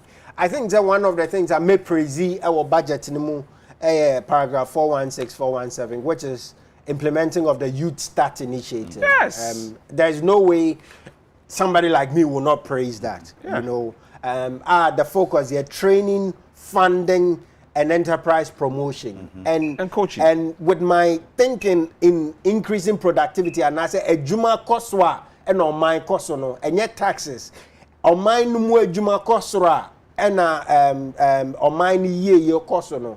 That's the direction. Inti yetias ya, ye behunu ni say ye trainee ye hon ye. Na say ye share ye hon in terms of funding, banks. That's the lifeblood. Into funding, average cost of borrowing in the market now is about 21, 22. Cost of depreciation is about, let's say, 10%. Forex depreciation on the average for the last 20 years is about 18% a year. Those are the conversations we need to have because funding, no, you can't maintain no $1. In the next 1 year, 18% additional cost. In 5 years, half of the value of the money has been added on Honorable Mpachomeba. You support let's raise the money and pay for it. Sebi kasa sena meka odo ano don ra ebinwo nti enye ne kasa no de ehia ye se kwan be ne befa so ye be trainee ye ho sebi ye wonim de ne ye kyekye ye man a sebi ye hia kwasi broni so obeba be ye kwan amaye ye wonim de ne ye wa architect no mo draw planner ye hia se be kwa kofa China ni abesi hospital ye wa teacher for a mo wonim de kye ya ye wo bankers o munima ye Omanimu empanyimfo ne adwumayefo no ewo nimdia compared to anybody outside the world that ye hia sebi obia ye wo nimdia yetimi chiche ye man there toso mienu funding. I think that we need to pay attention to funding. Bibia nkosi ye sika bibia nkosi ye sika but sebi maka what happen say sika ye paper sika ye the paper and the printing ye fakoko ni gold ekoma de la rue and I say German company no ma printing sika bre. So I don't think the problem sika no, it's about nimdie and the infrastructure. I know say we sit in a global architecture but then we should focus on promoting our enterprises. And many honorable say na banking industry no problems but I disagree with him entirely on the approach. I was close to the details later. We can have that conversation later. Yeah, because these are not theories. These are not just theories. I think say enterprise promotion, we need to promote our own companies. We need to promote Ghanaian enterprise. But we need to promote Ghanaian. You come to the same bottom line. Money. Sebi ye ku ehun afoforo befa ye say afande fan kan enje se ba bi for me fan. Enso Ghana atsanete ye. Nti medema no esi no. Na ye hunu ni say sebi nimdie eni sikayo eni ye aye soso ya asene no. Ene ne ye de chiche o man. Sebi enye taxes. Sebi enye MPP ni NDC. Ye nyina ya adwenfo a. Ene ye modembo. Se be kan bo maye no. Eno ne betu o man akona meda wa sipi yawo. Meda se papa ya sompa ne di na de osompa olo ye ni ene skasem so ade omu pa ade ankwantafo so mo hwew. Na me kan cho so mo wache wa hwe o mo ni onyam pa. Entina eno no. Asar Kingsley Bonsu wo say the government collapsing the toll is a worst decision. A worst decision. If it's they are claiming that the collectors are chopping the money. Can't Almighty Dr. Baumia make us automate the toll system so that no money can go to individuals' hands? And can be to me a boy. I know a guy in Ghana here. Ghana ni or that you be buy. And the technology ni buy say. And can to you to atamani and can here automated. We trying to boss me back one. We trying to boss. We trying to fit. Our system no dada. And to do one sticker be a book and automatically. Udu wana we correct na kpa na bia ma wona wo sin wona wo kono e sane person min kuminyanti as we speak san hye no anya djuma. The guy is in Ghana here. Me to no mato ne de o ma bie no me ka say me da na me bo san say an kan ya hwe kora no Herbert Mensa time kotoko ketua bi enso ye de nya sika pare bo akotoko enti ka ketua bi na ebenya ne sabire no anka nso we could have done something with it. You got to inconvenience no any man hours now. I think it's a good decision. It's a good decision. But consultation again. What driver for Kaswa? Say, I'm telling you, we don't know what they are going through. More than said that, you know. I'm telling you. And won't fuck. And this won't fuck when the soon. And Tibada was say, on the young for Daniel Chama Boaje, and can Bantam Nashibi Jenny, now Oko Finance Committee on Nashibi Jom, Sabra no Nashibi Jom, no Dimakutini Papa, OBC, MP Pamo Yukuno, and Nemo, and Nafe Yausumpa. And so a lawyer needs Casemon Benfo, a bacco, and no, and I did that way, so maybe Oshibiano, Yanin Zoom, ye, and I decide and come Miss Medin at the Agya Kwabena. What do message about met me and kind of fetch me? My son say, a do baby, I am not some nice she, ye because I can kind of horse near to me, I should in an eye so. I'm an effort or see one soon, what's nipa. Majamo, Amako, now, mother production team na acid. Aha. Na Randy Nidin Randy what? Randy Samuel. Randy and Samuel sanka ho. O ofifa. Me producers nketo ane ba kono no. Ofi Krobenso. Randy Samuel. O ye producers nketo ane ofi. Asante achima go. Me ma mikro. Ofi sa Randy Samuel ofi dia sekan. Ofi buam. Ayo, Kofi Adams constituency. Yo. And na Randy Samuel or producers nkuwan ba ko china na wodanti Randy, happy birthday in advance. You as one of the guys it was Petron na mu kakra ebe so ate ni botom na enye na so be ndan ye nyina e botom anya na say ya na san ya na san say de si ye no bidi e de Agya Kwabena obi pe me da se na fe ayima me da se hwan na esa switcher ne Okito chief watchman ana Mustafa medamu nyina se edibedi akon enso bai for the Dixon Rujakote na fe hwan so wo hwan Fati so wo ondo penti ani maye wono so e wa ha ye da wo nyina se bidi de Agya Kwabena ye Yakopon ya adom a ye be se hia na mo no de make ne se e yo mane kan ko ni puntu nta enye obi apesa me kuminyanti itie ye tie kire. Sometimes we see more than they see you, but because we kura 2 minutes no you need say, but this time around no you say with akukurumuti whether they like it or yes ya krabo ye wa ya adom a be se hia e da mo nyina se ma mo ne hwe